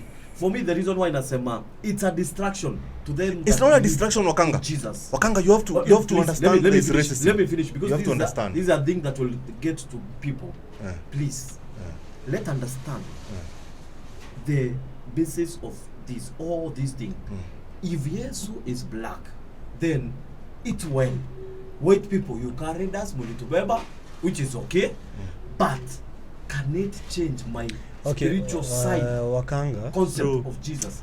No. Unajua shida yako unadhani tunaongelea spiritual. We are not talking about spiritual, Wakanga, bro. We are not. Si hatuko hapo, bro. Ni kama the reason why history yote ijaleta shida, unajua ni nini Wakanga? Unajua the reason why history yote unajua the reason why history yote ijaleta shida hata Wakikuyu waiongelelei ama Waluya ama Wameru ama nani. It's because we knew. But ni ukweli. Wakikuyu walikuwa na Mwenengai, Mumeru walikuwa na Murungu, ule alikuwa na Ngai. No. We are not talking about that. People knew that the Bible is African history. It's okay. Ni sawa. Unaona kama venye black people walikuwa wanajua Didi ni mfishi. Yeah. Hivyo ndivyo wase walikuwa wanajua. Na ukiketi chini na Waafrika fulani kama Wakikuyu, ukiketi tu chini na wao mahali hawataki kujajiwa, usikize ndio utaelewa. ukianza kusikiza history, uulize Muluya alitoka wapi, uulize Mkikuyu alitoka wapi, uulize msee mwingine alitoka wapi, hapo ndio unaanza kurealize ala, mbona hizi stories zinafanana? So Jasper, so the things that can happen Wakanga within a span of 2000 years is a lot for you to comprehend within your 70, 80, 100 years. Wezi elewa. And there are people that have been in power and handing over power to generation after generation with a playbook. Unanielewa? Wanajua sheria ambazo wanafaa kufuatilia ndio wa make sure wana control wasi fulani. They know the people that are actually very very very very powerful potentially, and the people that are supposed to be kept down, otherwise they are going to rule them like they have ruled them 1 or 2 times in the past. Exactly. Unaelewa? So bro, I'm not talking about, imagine you need to understand Africans. Cheki, Jesus alikuwa anafanana na wewe, sura kama yako, mpaka alikuwa na nywele ngumu. Bro, unajua hiyo kitu itafanya sasa hiyo kitu, unaona hiyo kitu ndio kama watu wataokoka design wood. Bro, if unangoja Yesu akwe black ili uokoke, then you don't. Ngumu. Mimi siongelei mimi bro. No, mimi person anajongelea. Haiwaki hivyo kama. Nilikuwa na information already. Concept sasa now that's where we go wrong. Kama wewe pia umetrack spirituality kama Wakanga. We are not talking about the spiritual part. We are talking about understanding, like you pulling yourself from the mud. Yeah. Unaelewa? Like hiyo confidence. Kuamka pekee kwa sababu umekanyagiwa chini hivi na boot na mseme kanyaga anakuongelesha shit. Ushaona kama kwa wrestling kidogo, kama wakati mseme kukanyagia chini na anaongea shit for so long mpaka unaamini wewe ni shit. Unanielewa? Yeah. But now when you understand that the man who saved everyone looked like you, it means a lot. Wakanga, unanielewa? Kwa sababu kama in Africa saizi bro, msee tu kukua white pekee, hata kama ni white, msee white mwenye amesota, bado unaona tu kuna done za kuokoa. Bado anachangamka. Hiyo mentality sasa inaweza tolewa na the truth. Exactly. Now the thing is awataki, I think the whole thing other sister in Jesus kwa black ita change. Ati muokoke. Ni my point is ita boost confidence yetu blacks. Cause imagine how you grew up, especially Kadho rajua grow kwa church wakiona ile portrait ya mzungu fulani na Mary mzungu. Exactly. So hadi kwa nyumba bro, inaendanga unaona mzungu hata akitembea village yenu, hata kama amekuja kuchill, unaonanga Yesu, unaonanga uni bazu, anaweza kuwa cousin wa Yesu. Na sasa hiyo ni mtu puni. Sasa hiyo ndio ujinga ambayo so I think hawataki tujirealize. Na hiyo ndio wamekuwa kikanyagia. Si hadi Felo amesema sasa hii huko Rome hapo mali kuna store hizo books. Zingine watu wakisoma watu wengine kutakuwa na revolution. So Wakanga nikuulize, wewe unaamini hiyo story? Wacha ni kujibu na hii verse. Nataka kujibu na. Make sure umejibu hiyo swali. Please. Na support venye Mauku na Jasper amesema. That's true. It boost confidence. But pia those now that Jesus, whoever is, if it's black or white, it's not just Jesus. No. Adam and Eve. Let me finish. It's weird vile wanasema Africa is the cradle of mankind. Adam and black. No, let me tell you why for me, now me as Wakanga, is my view. Yeah. You know, yes, deep down I knew maybe Jesus anaweza kuwa black. But do you know why for me? This is my view now. Why as being black or white has never affected. I find because the reason is at it boost anything. The reason is now when you get to this deep word ya God ukiingia sasa uisome utarealize 1 John 4:17 anasema this is how love is made complete among you so that we will have confidence on that day of judgment. As he is in this world we are like Jesus. He will appear as we were. So now Yesu ukikuja ku understand who is Jesus, Yesu unajua angeapia hata kwa angekuja through hata bite angekuja through kanga hii ni venye tu Mary was just used. He was just an need of to be used medium. Una get? So Yesu, that's why unaweza muombokea Mwafrika na anakujibu na anakuita my son. unaweza muomba ukiwa Mjapan na kuita my son. So unajiuliza, wait, sasa kama Mjapan pia anaweza muita Mungu father na wewe muite father, then the color, the race has no effect on him because he takes form of anyone. He is a spirit. We have to narrow down kama to understand this Jesus we are speaking about is a spirit. So if he is a spirit, he can take any form. Sidhani tuko pamoja wakanga. Ulize kwa Biblia kuna kwa nini by the wacha nikwambie kwa nini sidhani tuko pamoja. Sidhani tuko pamoja. First of all, I don't know why it has become mostly about Jesus. It is not just that. There are so many other characters in the Bible. Unanipata? What we are trying to say is that every person in that Bible, every story that is told in the Bible happened in Africa. Okay. That's what we're trying to say. Kuanzia Abraham, kuanzia Adam, kuanzia Moses, kuanzia hizi stories zote ni za Afrika. Na unanipata? Na hizo kuvuka majangwa gani kukaa sijui kwa jangwa for 40 years, hiyo ni jangwa za Afrika. Kuna mali ulisikia hiyo kutembea mpaka mnakuja kupata land yenye iko na milk and honey. Hiyo land hakuna vile iko Israel bro. Bwana hiyo ni Kongo bwana. Bwana that's a much better place. So story ya Meru from Bwana ni kweli. Si ndio? Okay. Tuko pamoja. Haya, nikuulize. Sigod alikuwa na wasi wake wenye ni favorite. Sigod alikuwa anapenda Israelites wake. Kweli ama uongo? Ni kweli ama si kweli? Bro, umetusomea Biblia sasa get spiritual tukiingia. If are we on our basics, our argument is based on the spiritual or religion? Ukisema story of favorite results sasa Jesus is now the person that comes to make sure that it's not a certain group of ethnicity. It's now whoever believes in him. So let's understand, is it on the religion, the theology part, or is it to go spiritual? So you need to also understand kama that you will not be favored because you're black. No. But sasa for us, I'm in Africa, huko hatunaga winter. No, it doesn't. Well, the favor is already there. I mean, the favor is already there. Children, bro. Now we can all agree. It all rounds up to wewe. Whether akuwe hata alikuwa kwa monkey.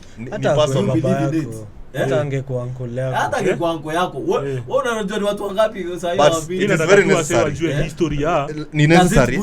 Ni necessary black sana. Walai. The fact that the Bible is black history inani boost. Yani inanifanya na feel. So can I challenge you? Na feel sikuwa wrong all this time. Na feel more confidence kwenda kuambia ule Mwafrika mwenye anaona yeye ni Mwafrika, yeye ni fala. Yeye sio useless. So Jasper, niko challenge. Now can you be an evangelist to speak because now kuna evidence. So ongelesha Mwafrika wengine waamini. Mimi sio evangelist. No, evangelist lazima ukue evangelist ni mtu yule tu anaendanga akipasi information. A crusader. Be a crusader. Unaona? Yes, I would like to be that. I would like to sasa if you believe this kind of information. Kama unajua Moses alikuwa black, sasa imekupea confidence. Now toka nje. Ati sasa Moses alikuwa mrasta fulani. But kitu nilifikirianga hiyo story nika realize. Lakini hiyo ilikuwa. Naona wewe kutoka sasa kwenda crusade about hiyo story. Utakamwenda wazimu. No, it's mostly gonna bring problems to you. So exactly. Unaona kama yenyewe pia wakanga pia tuliosha akili. Pia hiyo inafaa pia. Tuliosha akili sio kurudisha hiyo pia mtu kama wewe sasa inafaa pia kuambia hapana, mbona mtaki wajue basi. Unajua the best thing ni tunajua Jasper kuna vitabu sahihi. Ukisoma the book of Enoch. Mbona wataki wenyewe? Tunaweza uliza wakanga swali kama hiyo. Mbona wazungu wataki tujue? Kwa sasa that's why mzungu alikuja akakuonyesha Bible but angalia Bible. Yeye mwenyewe hakubelieve in the Bible. That's why tunasemanga the white brought God to us. So unaoni hiyo ni reason enough that God is working in Africa but not in their countries because they never believed in what they were bringing. So that God is working in Africa? Yes. He's working in Africa. Na alikuwa na work tangu not working for you know how does God work? How does he work? God, there is what we call he brings Christianity peace. and religion. God brings peace. Religion is service of human beings to God. Christianity is service of God to human beings. So for God to work through your life, you have to allow him. So mzungu amesema mimi nitaishi kwa WTQ. Unaona? Now according to God's principles, I don't work on those. Ngoja. Umesema WNO? Nimekataa uitata juu ya juu ya AI. Juu ya AI. So nikaamua kuita hiyo. Sikuwa juu ya AI pia ni hiyo. By the way, sensitive. So una get, so for you God to work through you, you have to allow. God works through men. Una imagine karobot kaki. Haya, so una understand? So wazungu wao wali block. Sisi wa Afrika tumemkubali. So tumebenefit aje? What? Oh, benefit. Do you believe in God? I'm talking about collectively. I feel like I'm very okay. No, as Africans. God does not work collectively. Na feel ni kama God works individually. Yes. It's a personal relationship. Yeah. It's not a communal. So you're saying that kunaga stories za he bless the people. But wewe saa hii tu ulikuwa unaongea collectively. Ukasema in Africa ina work. Ina work. I'm an African. It's working for me. It's working for you. God is working for me. Why are you saying it's not working for them? Because wao wenyewe walikimleta if it's working in their country. What is working? See what? How do you explain working? Okay, for me, I just knowing him. I know him by me knowing him. And how is it working my for you? My faith is growing in him. And by my faith growing in him, then all that I require from me is supplies. Is? He supplies. Yes. He has given me life, yes. health, peace, and it is in the word, in his principles. So at the end of the day, so it's an individual. Hata kuna wazungu wako na enjoy. Kuna wazungu wana enjoy na enjoy. Usione ni kama anavuruga wakanga na maswali si agree.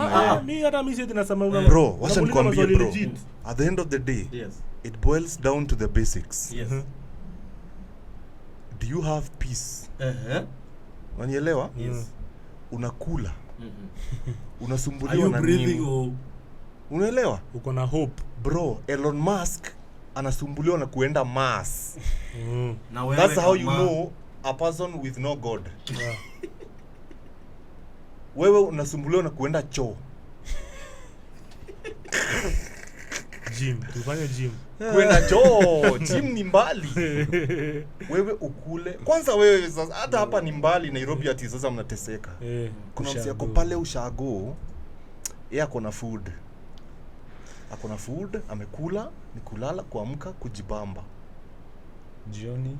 At the end of the day, you're supposed to live sustainably. Vile mlikuwa mnaishi kabla hao wazungu wakuje. Africa was the true definition of a place with God. Yeah. Exactly. Good one. Thanks. Yes. So kama ina wengine kwote ni chaos. Mbona mna address kama huko kwingine wasema kama kuna chaos. Si hivyo ndo nasema hivyo mimi hapa ndo niko bado. Unaweza niambia kuna msee yako Miami, kuna msee yako California anaogelea huko na wasichana. Msee alikuwa Meru, alikuwa anafanya nini? Bro, alikuwa anashuka mtoni kwa mto. Hakuna msee ana enjoy nature, connected na nature kuliko huyo. Anapanda ng'ombe inambeba. Anaogelea kwa mto, anarudi akijitoa mani huku matix anakamua ananyonya ng'ombe huko, anarudi nyumbani ameshiba kidogo, akisikia njaa amepata gazelle, amekula fruits za wild huko. Bro, ni Meru. Sasa hiyo ndio garden of Eden. Land of milk and then you're telling me that Israel is Israel, nigga? No, the reason unajua sasa kwa sababu mimi kama mshamba nilivyo nimeonja hiyo life, sitakudanganya. Do know hiyo kana life ya village nimeonja, nimekula hizo wild fruits, nimeogelea kwa mito, nimekuwa tu msee mwenye afikiri sifikiri nini. Nilikuwa nafika home natoa shati, nachukua panga, mimi na umbo tunaenda kuhunt tu squirrel. Kujipata jioni mdomo iko sticky huku. Umekula vitu, umekula wild fruits mpaka yani unasikia something right. So you are in Canaan. Yeah, I was in Canaan bana. Na mimi na unaona sasa hapo. Sisi wale tunafaa kuishi hivyo. Hapo ndio tunasemanga sasa make the world be alive in your life. Exactly. Make the word of God to be alive. So if unakula milk, unakula hizo, then you are in Canaan. You are in ile tunasema prosperity. Unajua prosperity ya Mungu. Ukijaribu kwenda to the details zile za theological ile ya nataka kujua Canaan ilikuwa wapi. No, wacha Canaan ilikuwa kwenu. Unaona hapo Charia? Hiyo ndio Canaan yako. Wakanga. I think bro Bible ukienda kwenda issue yangu iko kwa nimesema point issue yangu iko kwa Wakanga unajua wewe una-ignore shetani. Eh. Ndio shida yako. Wewe unajaribu ku-ignore shetani. Wewe unajaribu kuongea ni kama shetani hayuko na anajaribu kukuvuruga. Wakanga issue yangu iko kwa ona Bro, watu the fact that umehangi Yesu wa white kwa ukuta, hivyo ndivyo shetani ana deal na wewe. Exactly. Nikuuliza sasa, what if tuseme Yesu ni black? Mchina utamwambia apende huyo Yesu? Oh, China. Sipigeni inasemanga watu wake uperishingi because of lack of knowledge. Bro, kama why are you ignoring this knowledge? Una ignore sana bro juu watu wangu wenye wanafanana na mimi hii kitu imetumika sana the person that was give to put in charge. Sijui kama una understand. So, nani because hiyo Biblia bado, ninakwambia story ya leadership. Si ndio? And the anointed ones. I feel kama tunaelekea I'm going somewhere with this. Hiyo Biblia bado ndio inakwambia you have to respect your leaders because this leader comes from God. Yes. Are we together? Yes. The anointed one. Yes. But it is very clear now, we know who was the anointed. Who was the anointed? The blacks. Okay. We know that they are supposed to be in charge. Okay. Because they have saved the West more than twice. No, said to acquire that knowledge. I think. No, since tuko pamoja. So if you ignore that knowledge, you guys you shall perish. I'm using it. See, I'm still living. Sasa aliuziwa na yeye Yesu oboit. Anatumia ile tu na inawaka. Nani ule? Bro, why people are church? Black people are going to teach the world how to live sustainably again. Amen. Mark my word. And that's why tunasema revival is starting in Africa. And for that to happen, everything has to collapse. That's why tunasema revival is starting in Africa. And every superpower is fighting to have a territory as say in Africa. So it's true. Na agree cha mnasema. Fighting is the wrong thing to do. There is only one thing they should be doing. Apologizing, bwana. Hey, they have done my ancestors. Bwana, what are you telling me? Kwanza ati sasa mimi ni Mjaluo, alafu unaniambia Moses was black. Hey. What are you telling me, bwana? Apologize, bwana. Sasa kama sema msamaha, bwana. Was black. Mkijua Moses alikuwa black, Moses was sana. Bwana, Moses looked like me, bwana. Yes, basi I think inafaa kuwa wake up call. Tukue more serious na God. Tunafaa kuwa serious. Black. In the first place, religion yetu. Si ndio? Ni kama hiyo inafaa kwanza kufanya waseo waamke sana waone. These are your ancestors we are talking about. Ndio maana sisi ndio uliona vile watu kama sisi walifanywa vile walikataa si watu kama sisi. This is your father's father. Sins ndio so niulize hapo kwa Bible penye kunaitwa Syria.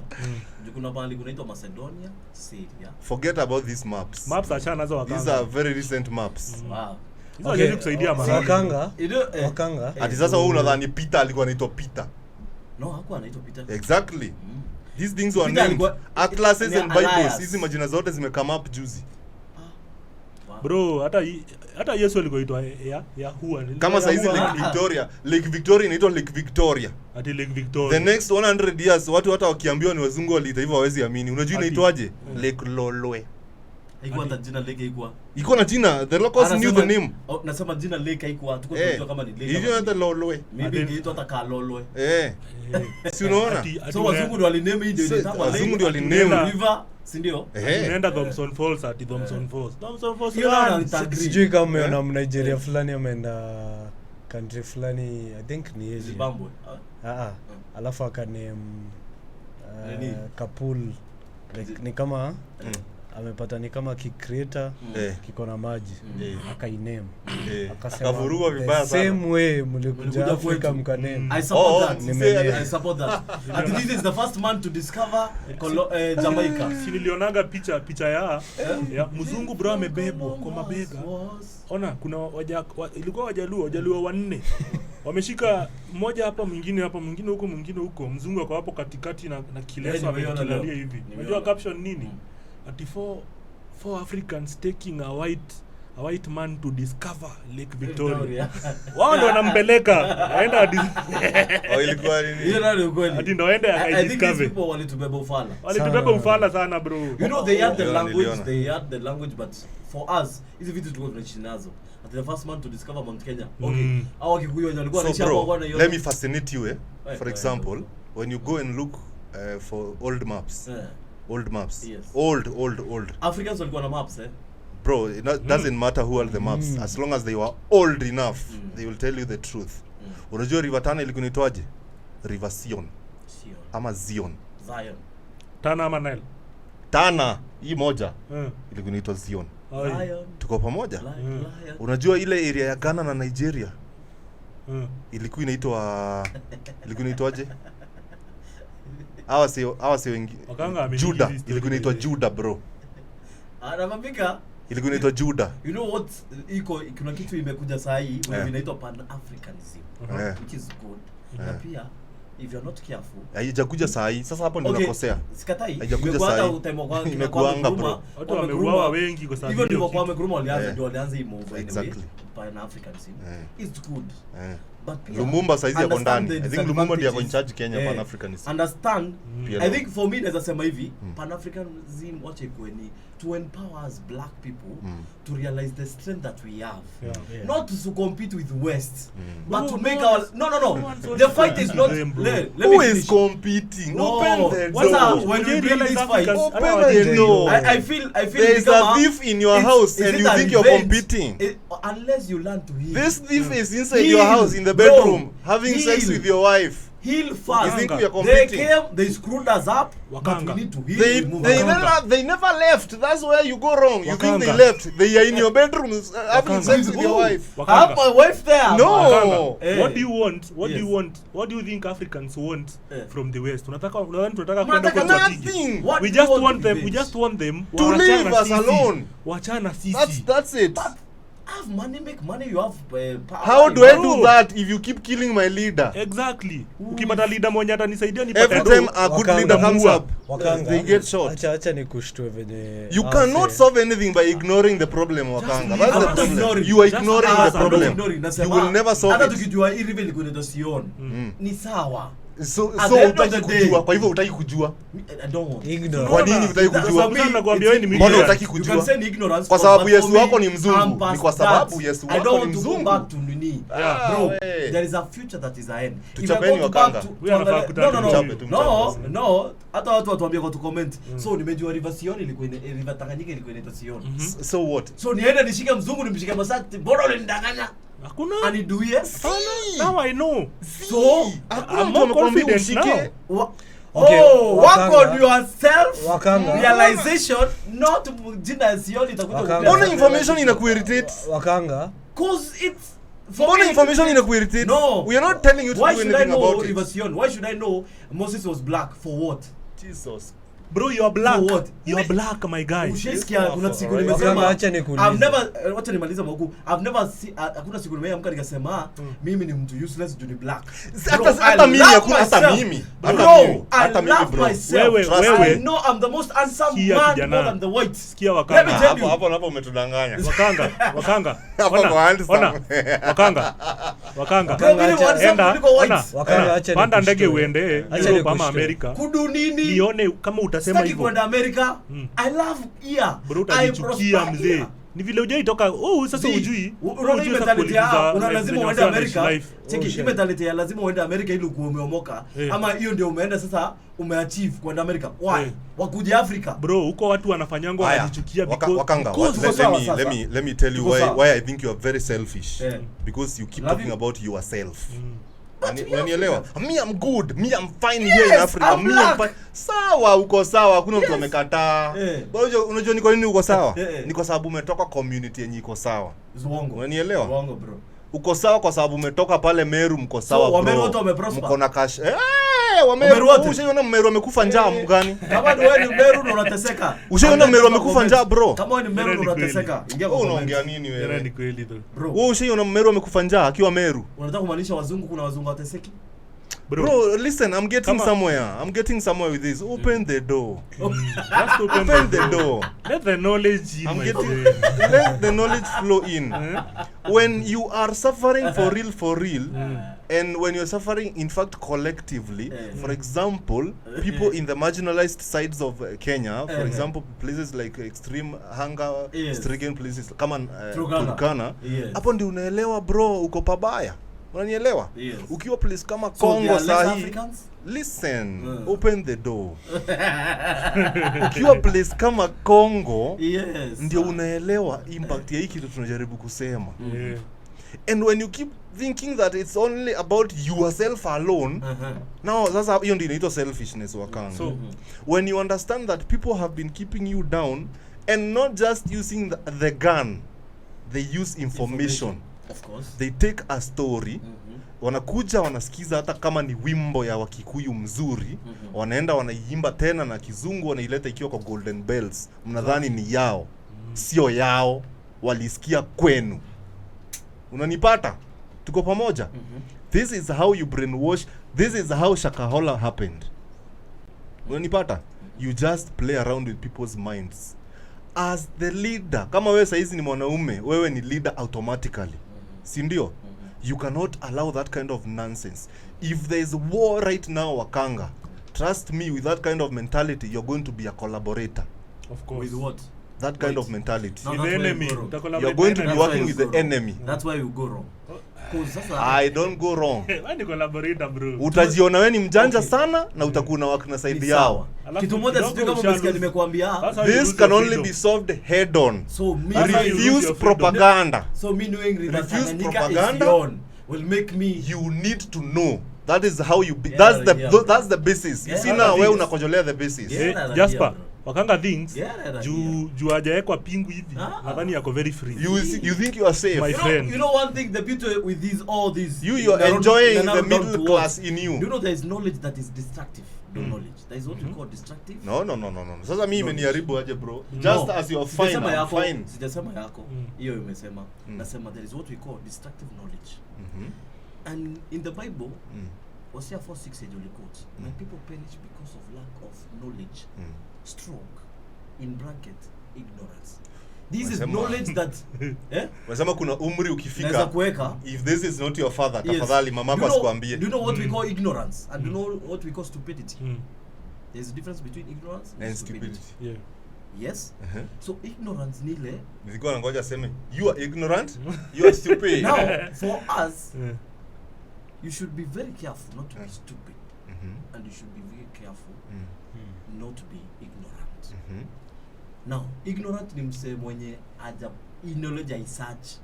Because hata hiyo knowledge Mungu anasema watu wataperish.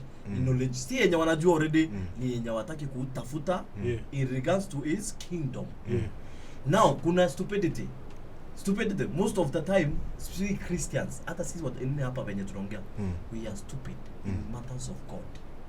Tuna understand, tunapenda Mungu, tunamuelewa, tunajua principles zake, but tunaendanga against them yet when we know. Yes. So we are stupid because you know the truth, but you don't want to let the truth set you free. Like it. Yeah. There's a thin line then between stupid and weak. Yes, that's true. Because sometimes we are just weak. Now the weakness now ndio Ya kusema kweli kama unapitia pale hivyo kwa klabu alafu usikie Angie. Yes.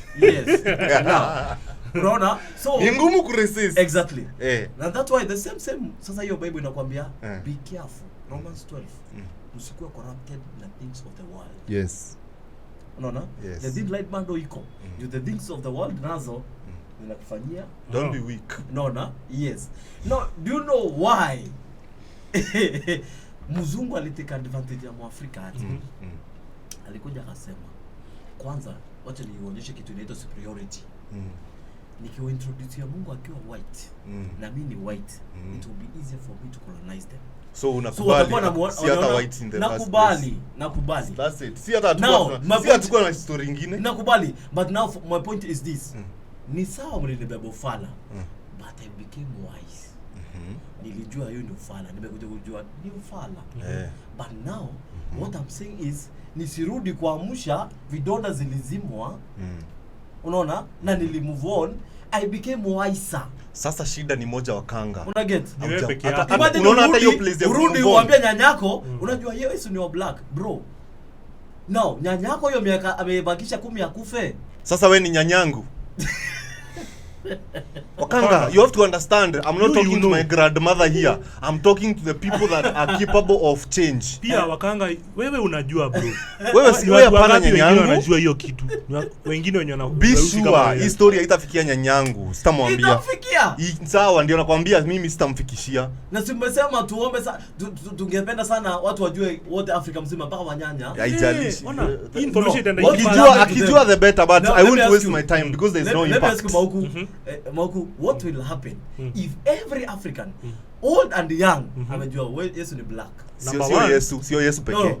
Nimesema okay tutumia as a reference. Bible, sema Bible. The entire Bible is a black history. What do you think will happen to that show of yours? Unaona to that show? Of course tumesema everyone ajue. Yes, so nataka tuende narrow down. That show. What will happen? The thing is knowledge haitafaidi sana wenye wako sahi because tusha destroy. Exactly. Thank you. Hata hii distraction ime happen over time. Because since you are born in the picture umepaintiwa. Sure. So ni ngumu information ikuje sahi ikuchange. So my issue ni the coming generation. Exactly. Let them know the truth. Yes.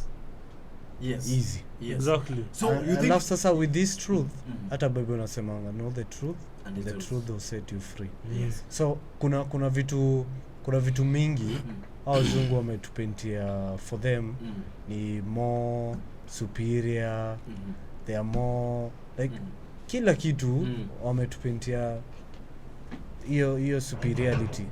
So ningetaka sana the coming generation let them know the truth. Easy. Okay.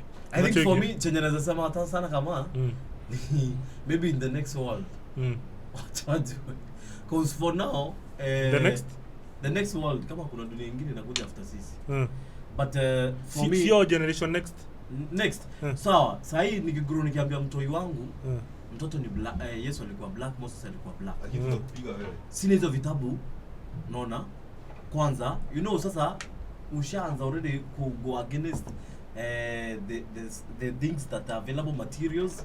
Unaona Bible yenyewe venye imeandikwa, imagine sasa nitakuwa naenda against napinga Bible venye iko na mtu huyu ataelewa slave mentality. Slave mentality brother. Watu wameachiliwa wakiwa so tuanze slave mentality ndio hiyo sasa hiyo. Jasper mimi niko na mtoi. Tuanze kufunza Kendi saa hii. Unaona what Moses unaona hapa? Wewe jua Moses ni black. So uko na hizo resources possible. Uko na hizo resources. Uko na hizo materials, Uko na hizo materials za kuprove. Nini? Materials. Bro, kwani mimi nilijua aje? Unazo. Ziko everywhere. Si TikTok, achana na materials za TikTok. Si ndio sana kuambia kwani sasa mimi nilijua aje sasa? Wakanga. Cheki, unajua after slavery iliabolishiwa, after slavery iliabolishiwa, there are people wenye walikuwa na opt waendelee kuwork. Yes. Do you know that? Bahamas, wenye walibaki kama huko Bahamas, na Jamaica. Why do you think that is so? It is because for change to happen, especially in the first few years of change, it has to be radical. Of course. Wanielewa? Yes. For the mentality that we are servants to change, it has to be radical. The story has to be told. You have to start teaching everyone. Whenever you get the chance, make sure unaambia the black people that they are actually not what they think they are. Wanielewa? It is not about your spiritual relationship with God. It is about who you are. Let me ask you. So, in regards to that, is it that every black person is a Christian? No. Then, nakuuliza. No. About Muslims. So unataka kumaanisha Muslim wenye sahi, Muslim wenye believe in Jesus. The reason why they are not believing in themselves is because Yesu, they never knew Jesus was black. Point of correction. Muslims see that they believe in Jesus. They don't believe in the Son of God. They don't believe he died and resurrected. Actually, wanajua Yesu alikuwa prophet na wanampenda. Nipatia kufa believe in God. Even they don't believe in Son of God. I believe in God. Now, for us, that is why it comes different as Christians. Because for him to make impact in our lives, sasa lazima to believe you is a son. We are getting somewhere now. We are getting somewhere. Yes. We are getting somewhere. Let me tell you, you will be surprised that even the Quran the entire story, the characters, Waarabu walikuwa all Afrika. these things, Walikuwa because Middle East itself was part of Africa. So unataka kumaanisha Mpaka ikakuja kugawanyishwa na canal.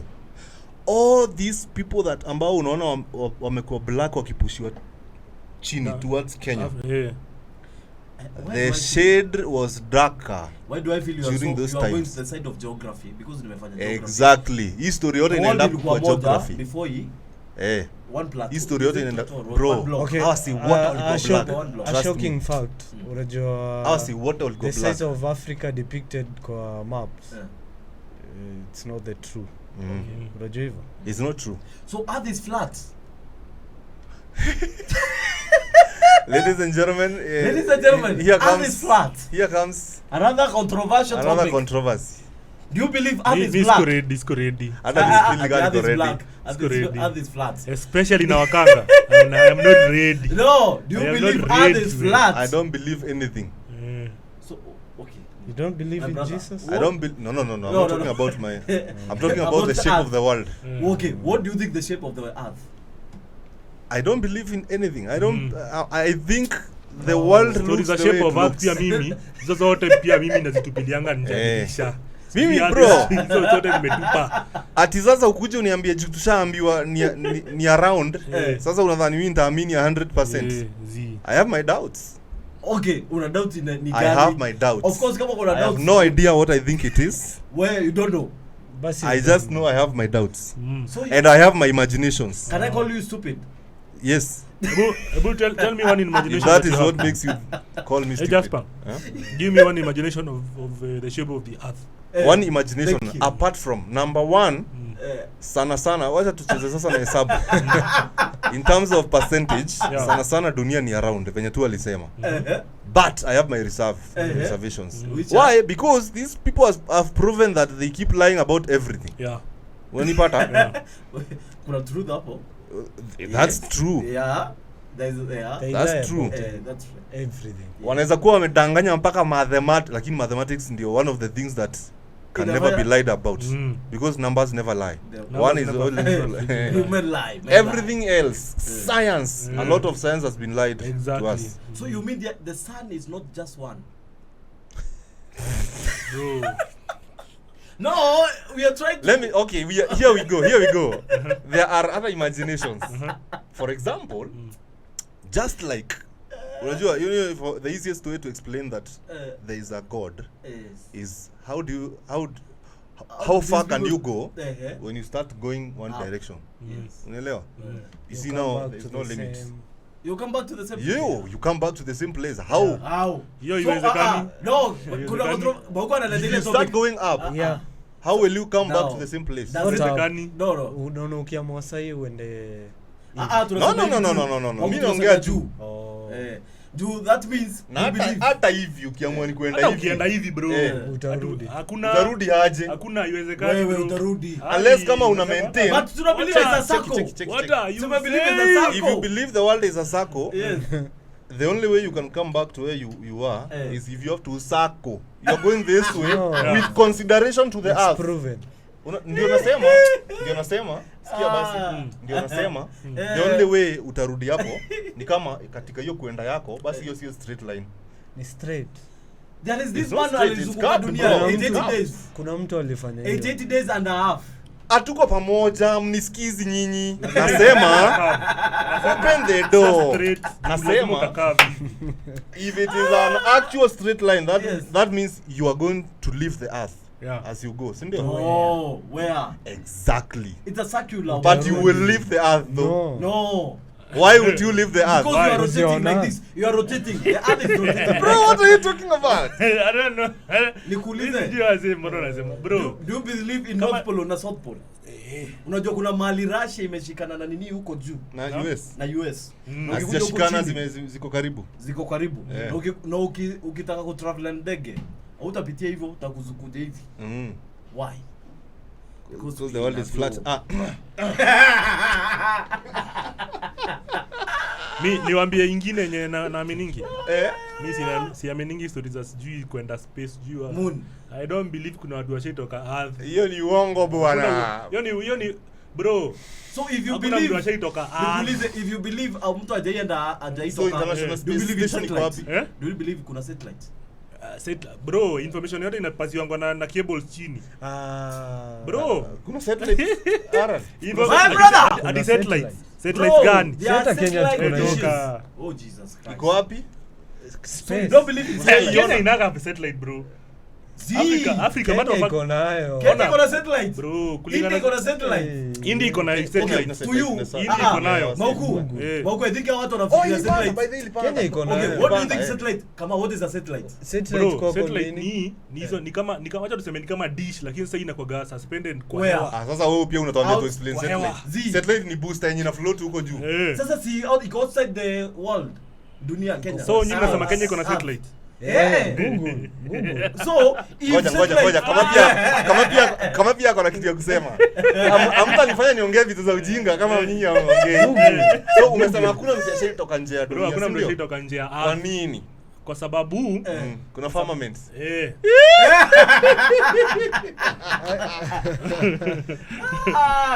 Mimi na believe sahi watu wanatoka. Open the door Watu to unaona the the world. 1970s ile Armstrong. Yeah, ile ilikuwa the green screen. Ile yote Ile ya Hollywood. kwanza nayo tulicheza. So swali ni Ile moja ni wakanga. Hollywood. Kama tulichezwa ile. Tulicheza but sasa Mbona wameweza tuliche- kutoka. Hakuna Bro. So mbona una feel sasa ndio wameweza kutoka? Juu kitu moja na I believe in Elon Musk more than anyone on earth. So if In the this name of guy- Elon Musk, I don't see the name of Elon Musk. Eh. Shindo pepo. Sasa kama umsee unajua amefika place yenye haoni pesa huku duniani tena.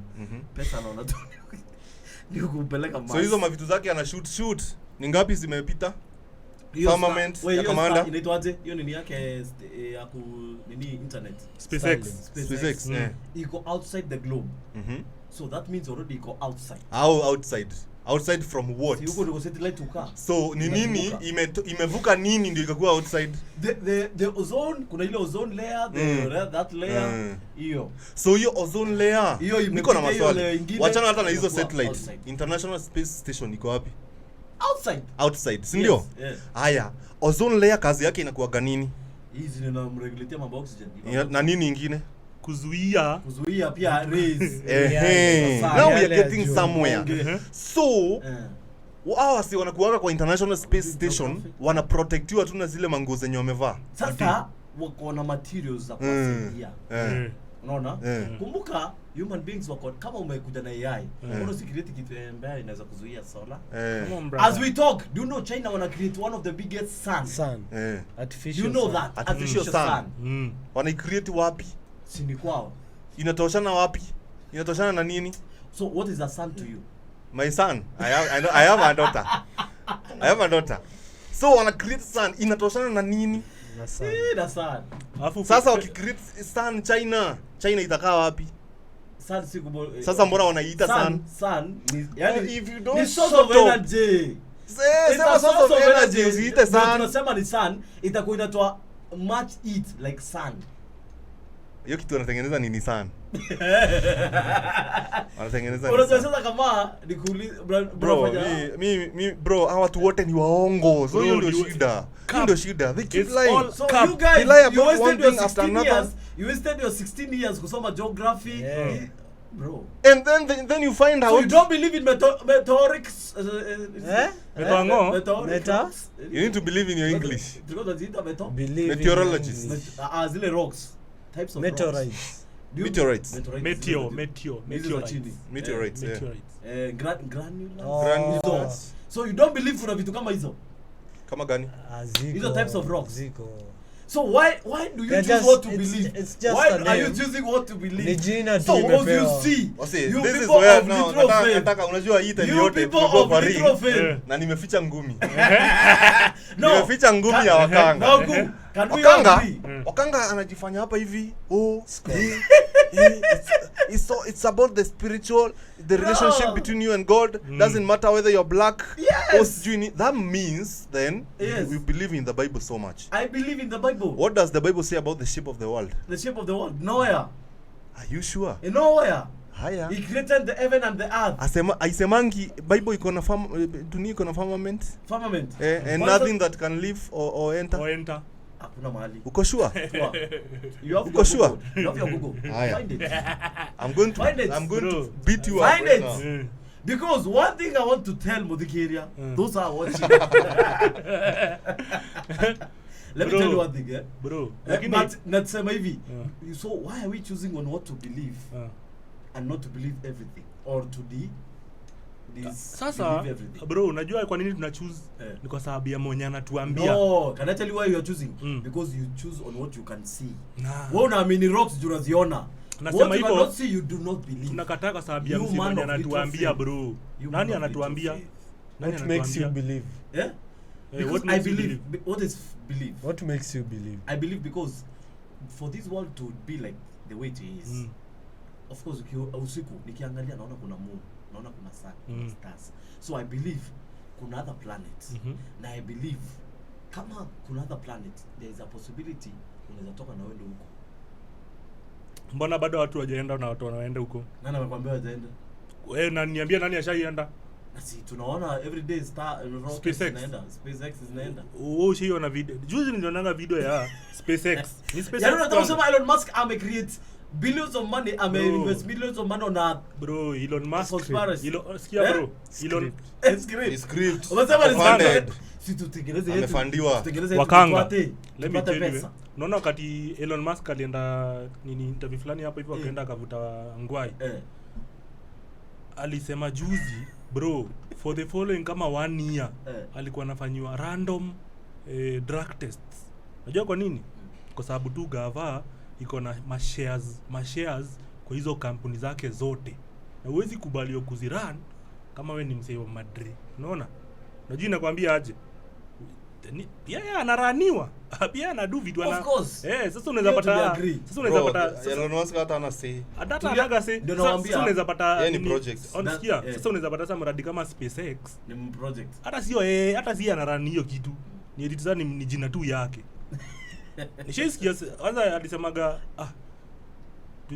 alitry zikapanda hiyo rocket ikapanda juu akarealize hata hatuwezi toka, akaachana hiyo story kabisa. Sasa utapata gavano ina running hiyo story bado. Why? Si juu ni muhimu sana kuweka wasee hapo hivyo na information. Wewe kwani una ile tango ile 51 in America. Sasa kuna zingine mbaya sasa. Ile 51 hata ni ya kitambo. I think the podcast for today ni mambo ya conspiracies. Ile 51 ni ya kitambo bro. Kuna zingine ngori sasa zaidi. Shida yangu ni ati nimekukujia bila facts. But I can assure you that Bible inakubali dunia flat ni iko na. Hadi mimi nishaona hiyo video. Look for it. Can you search? You have Google. I'm going to find it. Open the door. Trust me, utatumia kwa simu. Ndio tu kwa simu. Utatumia bro. No, let hakuna patika hiyo kwa Bible. Hakuna kuna kitu tunaitanga first events, second events. So firmament ni nini? Mbona inasema firmament?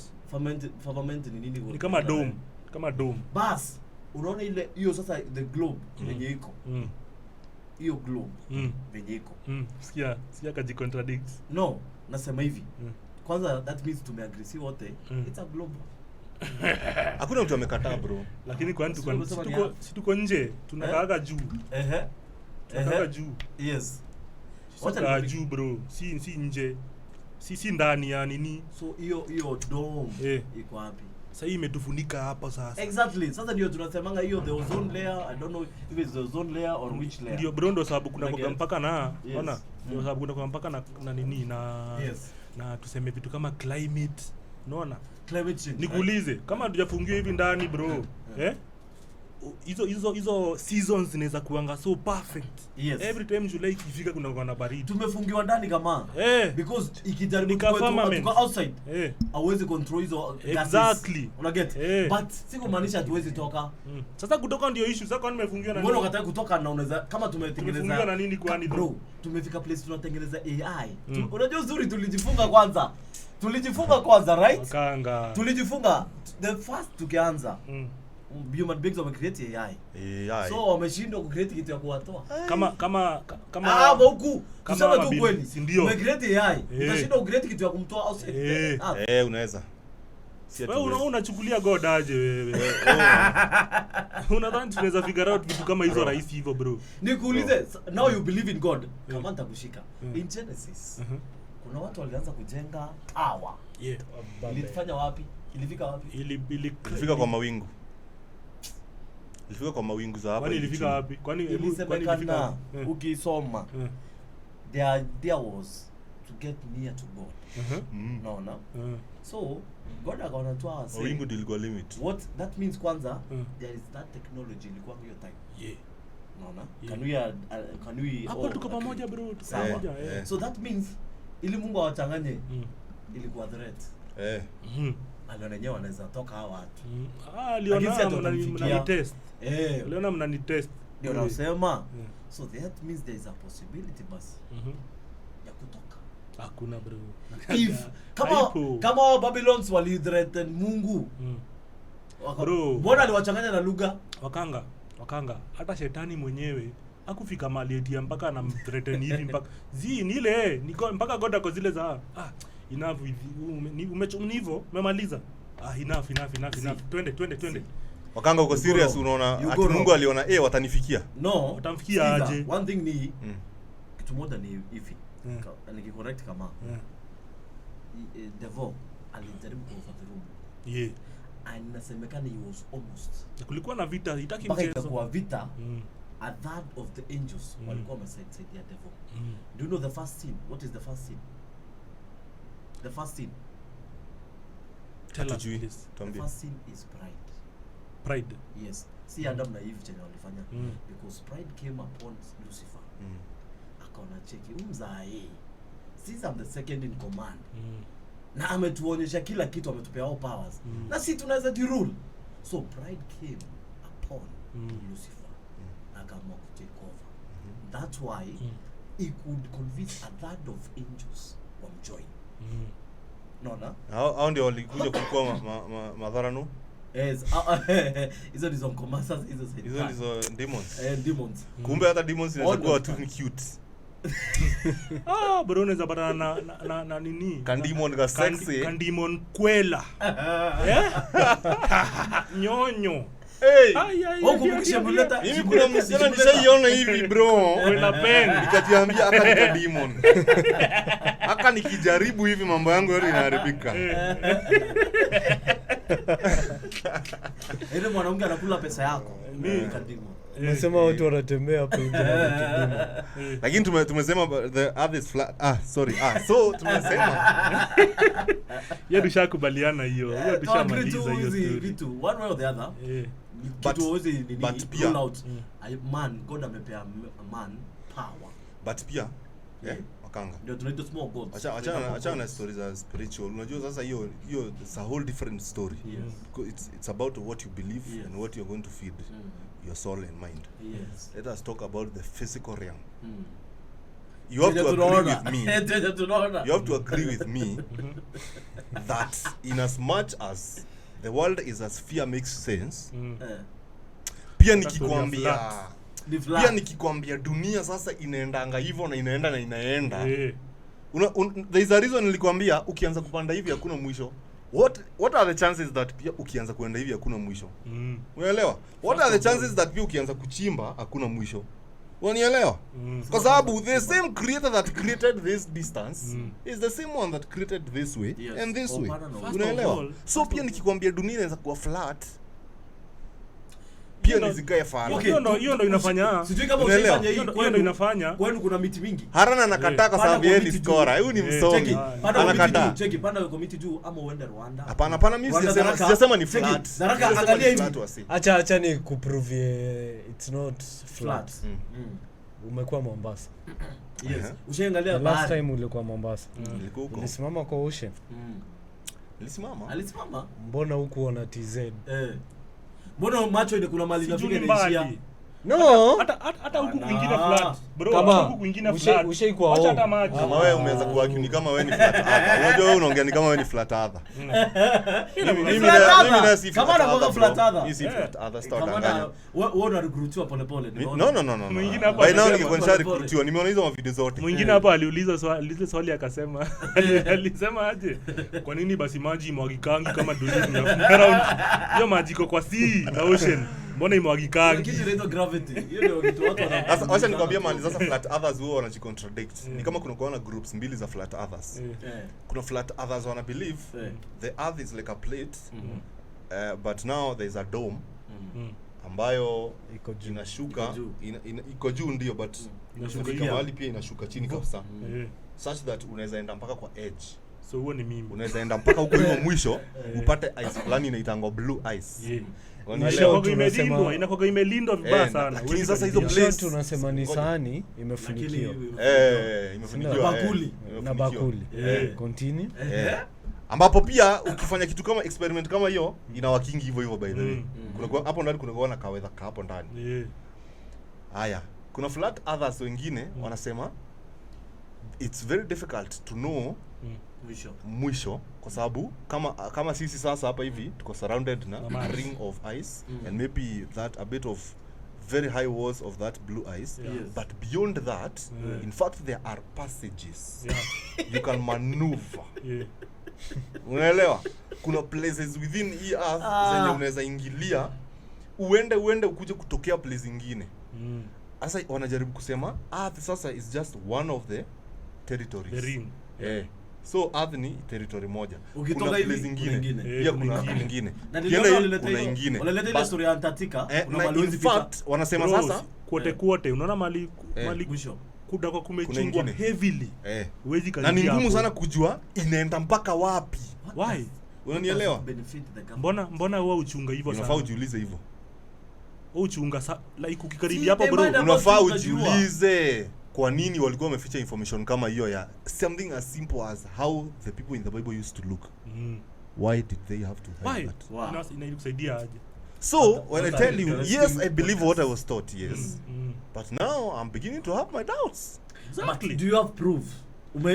From what you are taught. Wewe unisikizi nasema. Anasema from what you are taught. Exactly. Umetumia hiyo uka prove. By then ni uongo. Sija prove chochote. That's why Mungu amekwambia enda kwa ocean sasa. Sasa bro, hiyo kitu ameniambia pia si ati disapprove. Hiyo pia disapprove. Bro, meli imeenda ikaenda. Unaona inatoka ngaje kwanza? Ngoja. Imeenda ikaenda.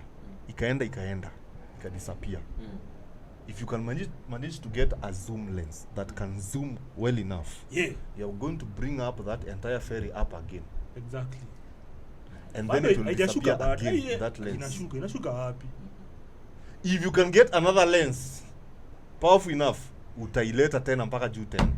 Do you know 60% of the earth is water? Ni 60% ama ni? Ni kama just like your body. Yes, the earth is water. So you understand the physics and the water, hiyo maji. Nini na hold hiyo maji? Utakuja kurealize this earth is a circular. Or global. Hebu tuambie ni nini? Okay. Sita explain sana cause now ma scientists venye wamesema wamelipwa na gava watapinga. Ndio wamelipwa? Sema every scientist kuna all researchers. All researchers. Researchers agree. Lakini sasa kama pia lazima wacha nikwambie sasa bro, lazima uwe rada na hizi ma controversies. Lazima uwe rada sana kwa sababu sasa unaweza end up hata dawa utaki kumeza. Na kabisa hii ni antibiotic bro, hiyo kaswende itapona bila hiyo antibiotic. That's why I have some information, some knowledge is distracting. Some knowledge is just ni kama kuona ndege imepita afu unasema hiyo ndege si ndege bro, acha nikwambie tunadanganywa. Hiyo ni ndege bro imepita. Kuna wase wajanja. Kuna point umeongea. Yeah, pharmaceuticals. Hiyo ni dunia nyingine yani. Hiyo nao ni cartel. Controversial mbaya. If there is one shit. Lakini tukubaliane si wote bila kuargue. Pharmaceuticals ni cartel. Ni cartel na kuna magonjwa zinaweza pona vizuri. Bro, nikwambia sahi, si ati dawa iko ya kunimaliza exactly. But now if they bring it wanasota. Okay, do you believe hata tuhitaji kupewa dawa? Sasa bro, unajua nyinyi mnaenda mbali. Unaona hizi stories za vaccination? Hizi shida zimeleta saa hii. Mingi sana. Saa hii kuna ngori, juu ya ngori. Mimi sijasema chochote, nimesema mkifuatilia news vile kunaenda. Uanze tu kufuatilia vitu zina happen around the world. Hii mambo sio kuweka, sio kuzuri. Wacha nikuulize, kwanza unaona bado wanataka strike kitu kama hiyo tukiongea. Exactly.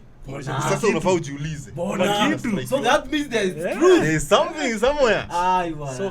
So wakanga so by now solely ni who are the controllers.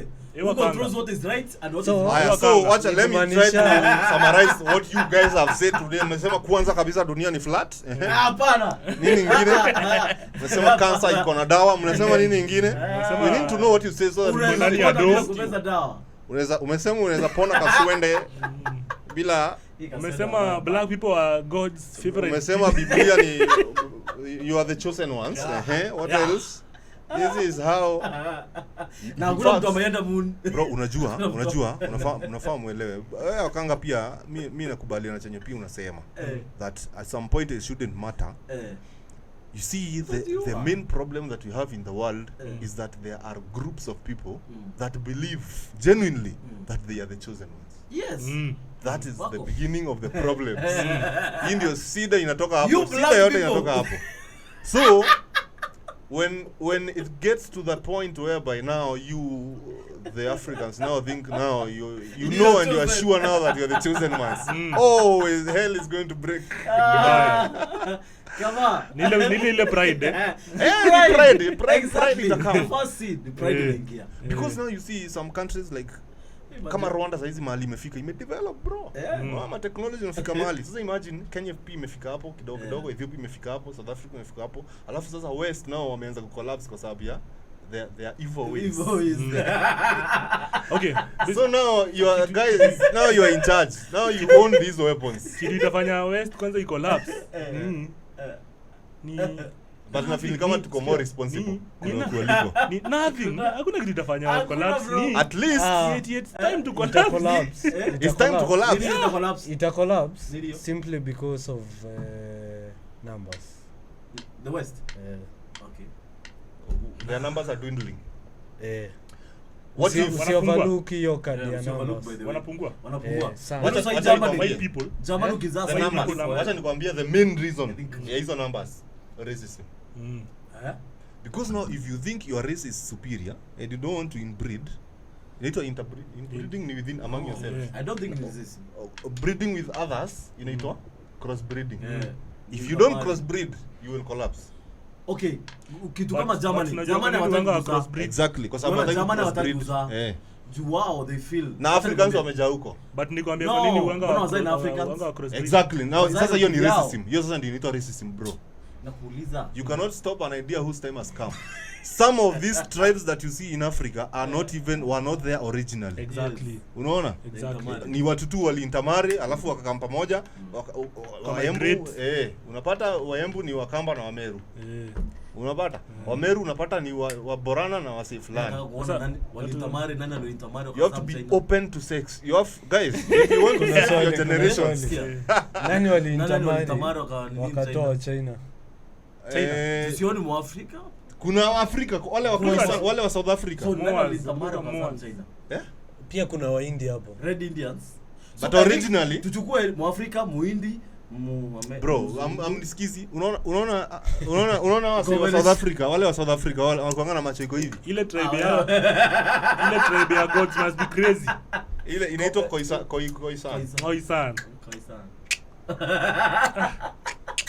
What are you saying? Wait, sijui kama ako kitu unajua uko kwetu there is a belief. Inaita nyoka. Mimi na feel tumalizie hii podcast hapa. So una feel tumefika place tunaongea vitu za maana alafu tunaleta kwa utoto. Check. So hiyo ni utoto. Jasper. Sasa bana kwa sports. Chelsea bro naona pale hivyo director wetu amedunga jezi ya Chelsea. Leo ameona tu aamke ajilete kwa sababu anajua hapa tunaongelanga sports. Lakini tuseme tu ile ukweli. Tuseme tu ile ukweli. Ndio hii. That match was interesting. Game na ilikuwa ilitoka 4-3. Acha nikuonyeshe how interesting. Umesema tulipigwa kichapo cha umbwa. Hiyo si ya you bro. Manchester kichapo ya umbwa hiyo. Si ya umbwa by the 4-3 4-3 you lost honorably. Tuko hapo. acha nikuonyeshe how interesting the game was. Wataka kunipea highlights? First half bro tulikuwa tu nataka kukupaintia the picture wenye walimiss. Hii game ilianza hivi. Dakika 4 Chelsea kafunga. Dakika 4. Chelsea wako home. Chelsea walikuwa kwa uwanja ya home kwa Stamford. Dakika 4 Kalaga kafunga. Dakika 19. Dakika 4 bado. 19 Palmer kafunga, ni player wa Chelsea. Tuko 2. Chelsea walianza na hasira. Tuko 2-0. 2-0. Dakika 34 Manu ikafunga. Ikakuwa 2-1.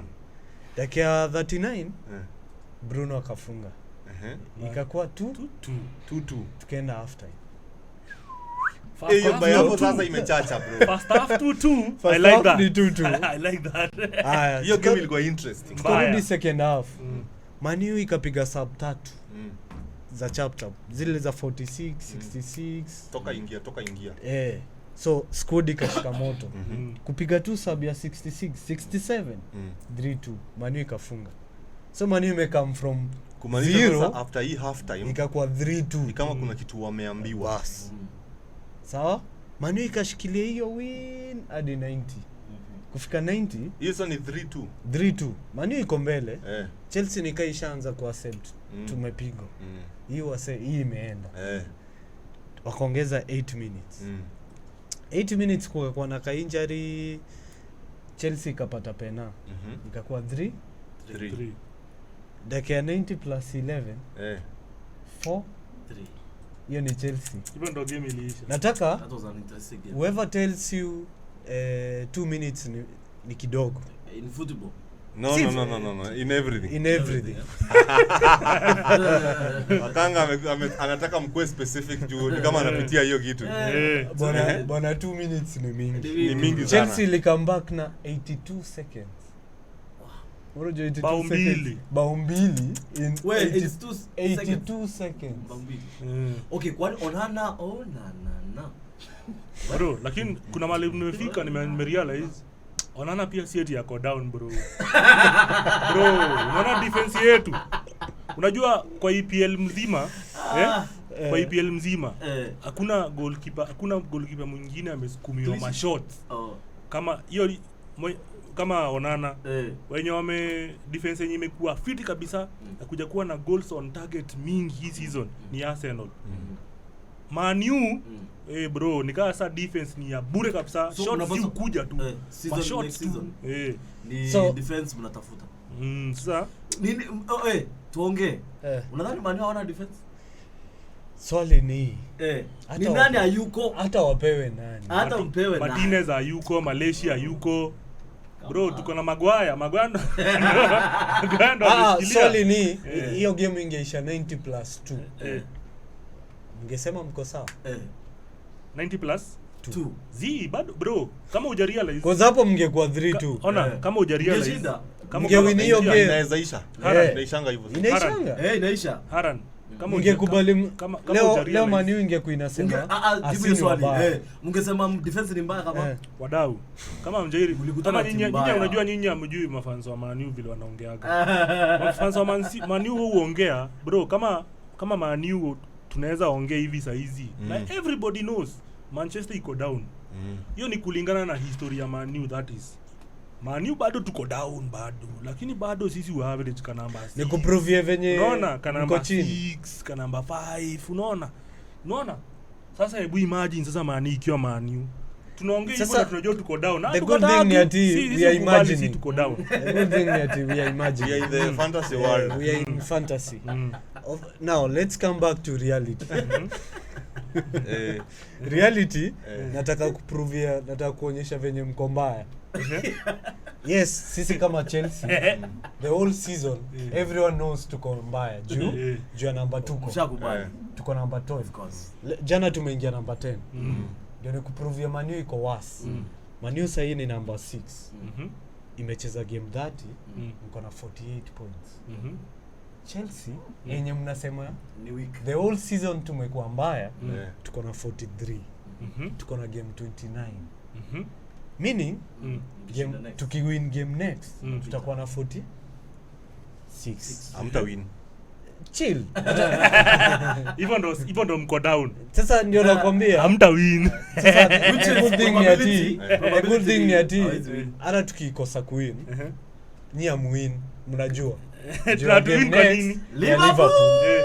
sawa Bro, so ona. msipo win Kama itakuwa kama Chelsea ilipiga Man U. Wewe unadhani Man U haiwezi piga Liverpool? How? au Kama tunapigwa timu ndogo. How? kama Bro. Okay, try to eka explain. kando kujichocha In 2 minutes explain. Eh. au Kucheza tu na mguu. Ayuaki. Kucheza tu na mguu. assuming Hamwezi pigwa alafu useme mnaweza pigana. Bro, Acha- sisi upigwa na timu ndogo kama ujiri. Kina Chelsea. Umesema tunapeana chance. Ndogo. Sisi timu kubwa bro, sisi ni wale Brentford wasi. Eh? sasa Akina We Brentford. hate bullies. nataka unipee stats Eh. since umeongea story ya timu kubwa Eh. niambie timu kubwa yenye mmepiga Wewe. Season hii. Bro, By the way, tulinyuka. Ngoja, wacha. Unajua, Acha nikuelezee. fact, eh? tuko na facts Open the door. Hey, let me Let tell me you. think. Why are you not listening? Let me think. City ilitunyuka. Mhm. City ilitunyuka vibaya. 3-1. Sawa, fikiria kwanza. Arsenali bado hujapatana nao second leg, si ndio? first leg First leg. First leg walitunyuka toka 1-0. Walitupiganga 1-0, si ndio? Lichapa, bro. mlichapa Walitupiganga 1-0, si ndio? 1-0 ama ni 2-1? I think ilikuwa 1-0 something.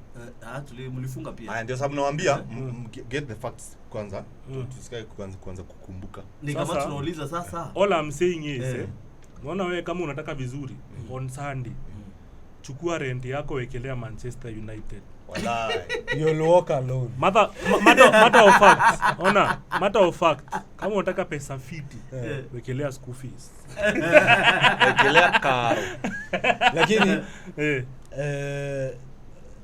hakuna ligi like this season ndio season naweza sema fute ina bamba last season Arsenal tulikuwa tushaona inabeba okay but we all know who Arsenal are Yes. bottlers Very disappointing. so this season number 1 2 na 3 umeachana na Max moja. 1 number 1 ako na 70 number 2 ako na 68 number 3 ako na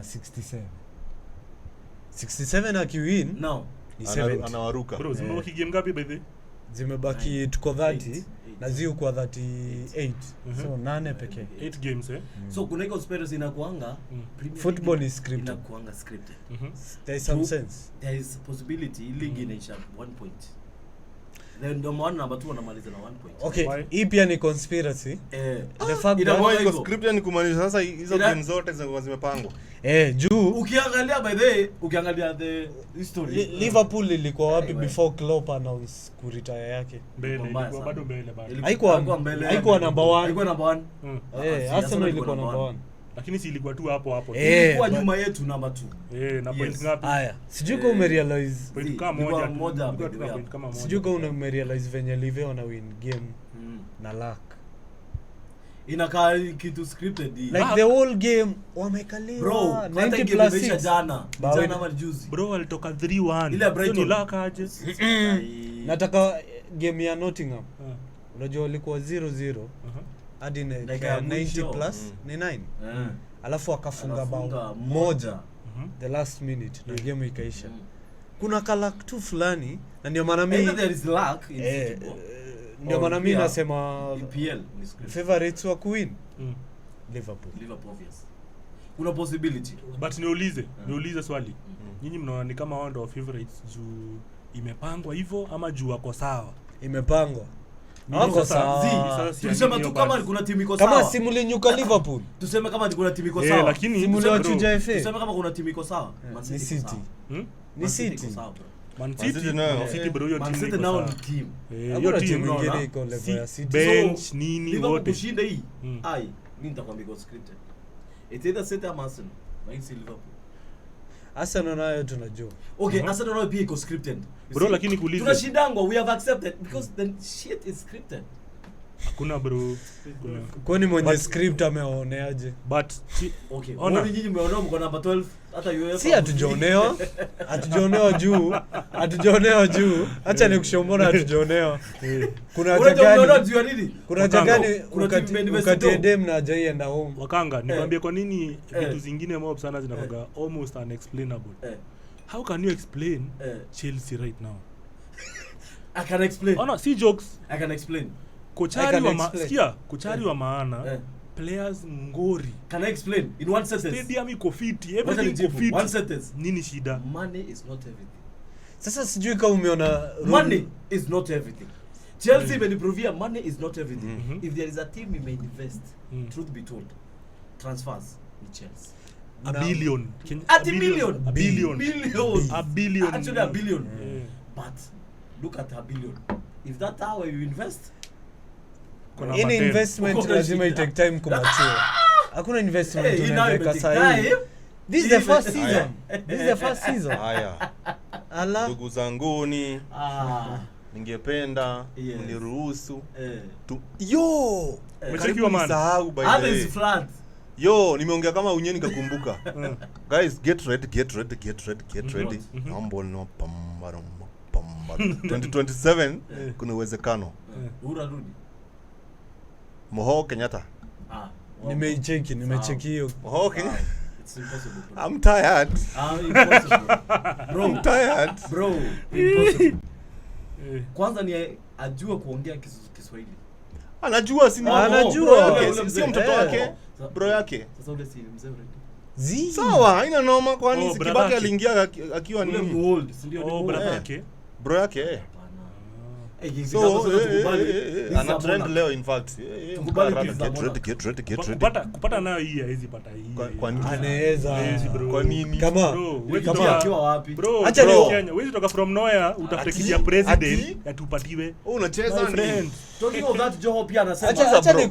Acha niwaulize tu fact moja. Akona jina already. You see now that's where you go wrong. Wewe akona jina gani? Kenyatta. Yes. Alafu akona jina Kenyatta bro. Wakanga swali lingine. Who are the majority voters? Kikuyu. Yes. What's the percentage they take? Haran. Kenya, like how many registered voters in Mount Kenya? They have 6 million plus. Bro. Exactly. Yes. How much do you need to win? Now, do you think they love more? It's not about presidency, bro. If they love, they would.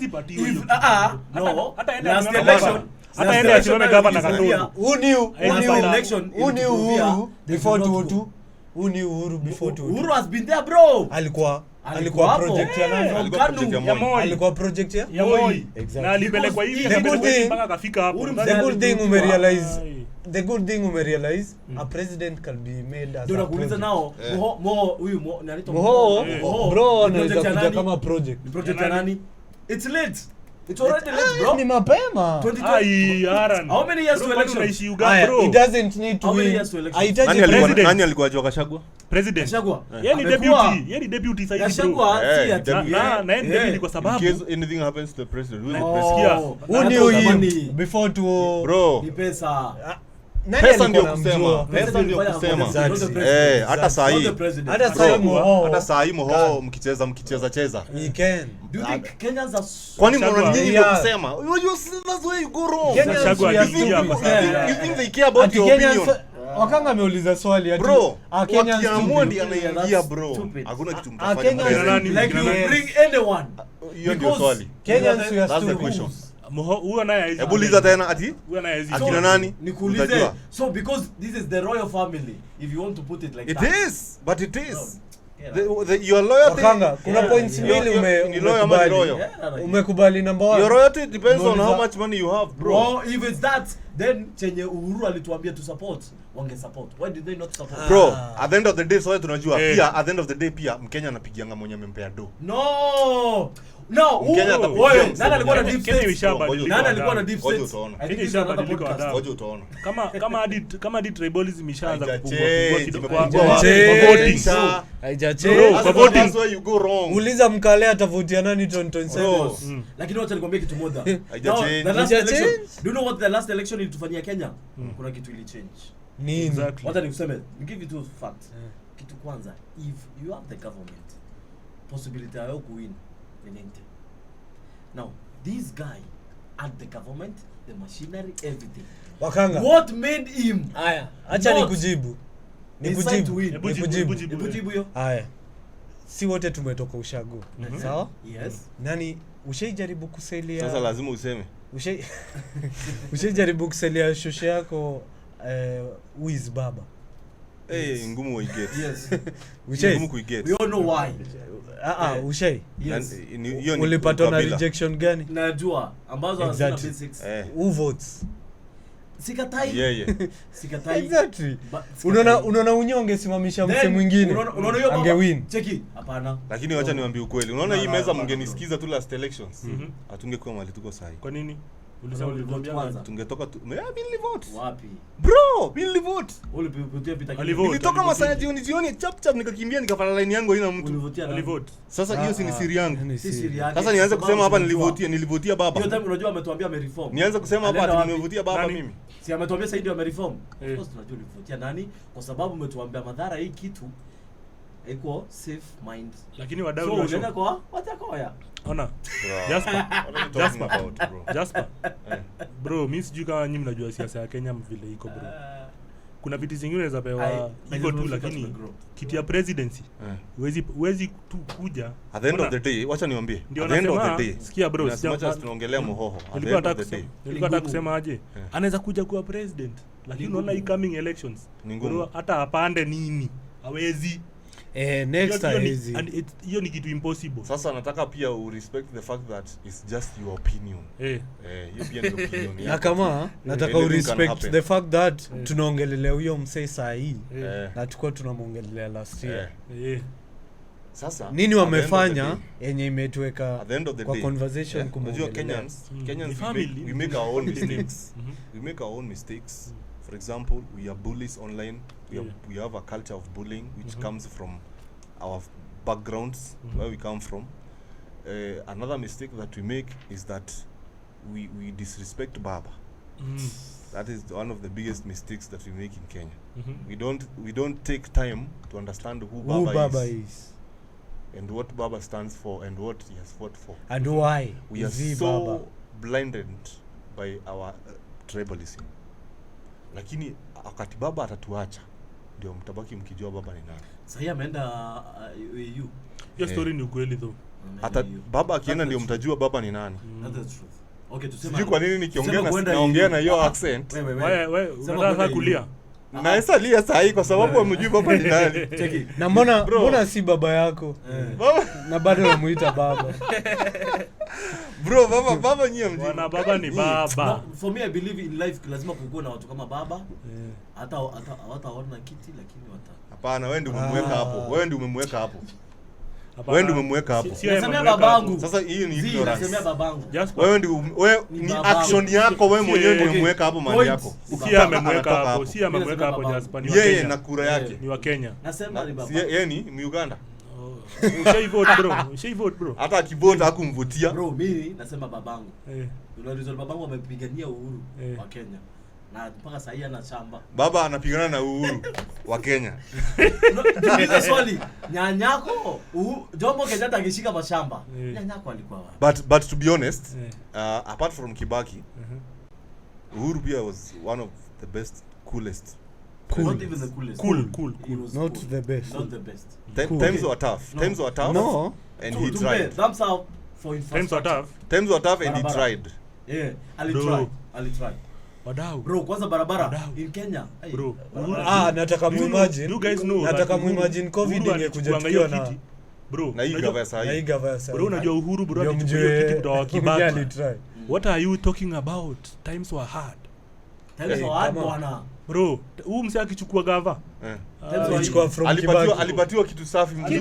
Kitu iko hivi, kitu mzuri. Alitumia pia. Anafanya maisha ni ngumu saa hizi. Wacha nikwambie.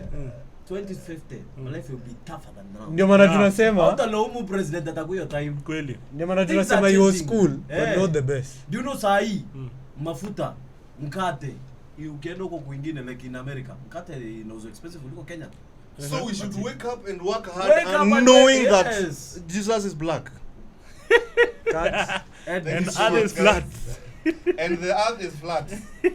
and no one went to the moon. And no one. And Chelsea won. Say, can you imagine the world is flat. Tomorrow I'm not paying my rent. I'm not letting the distraction.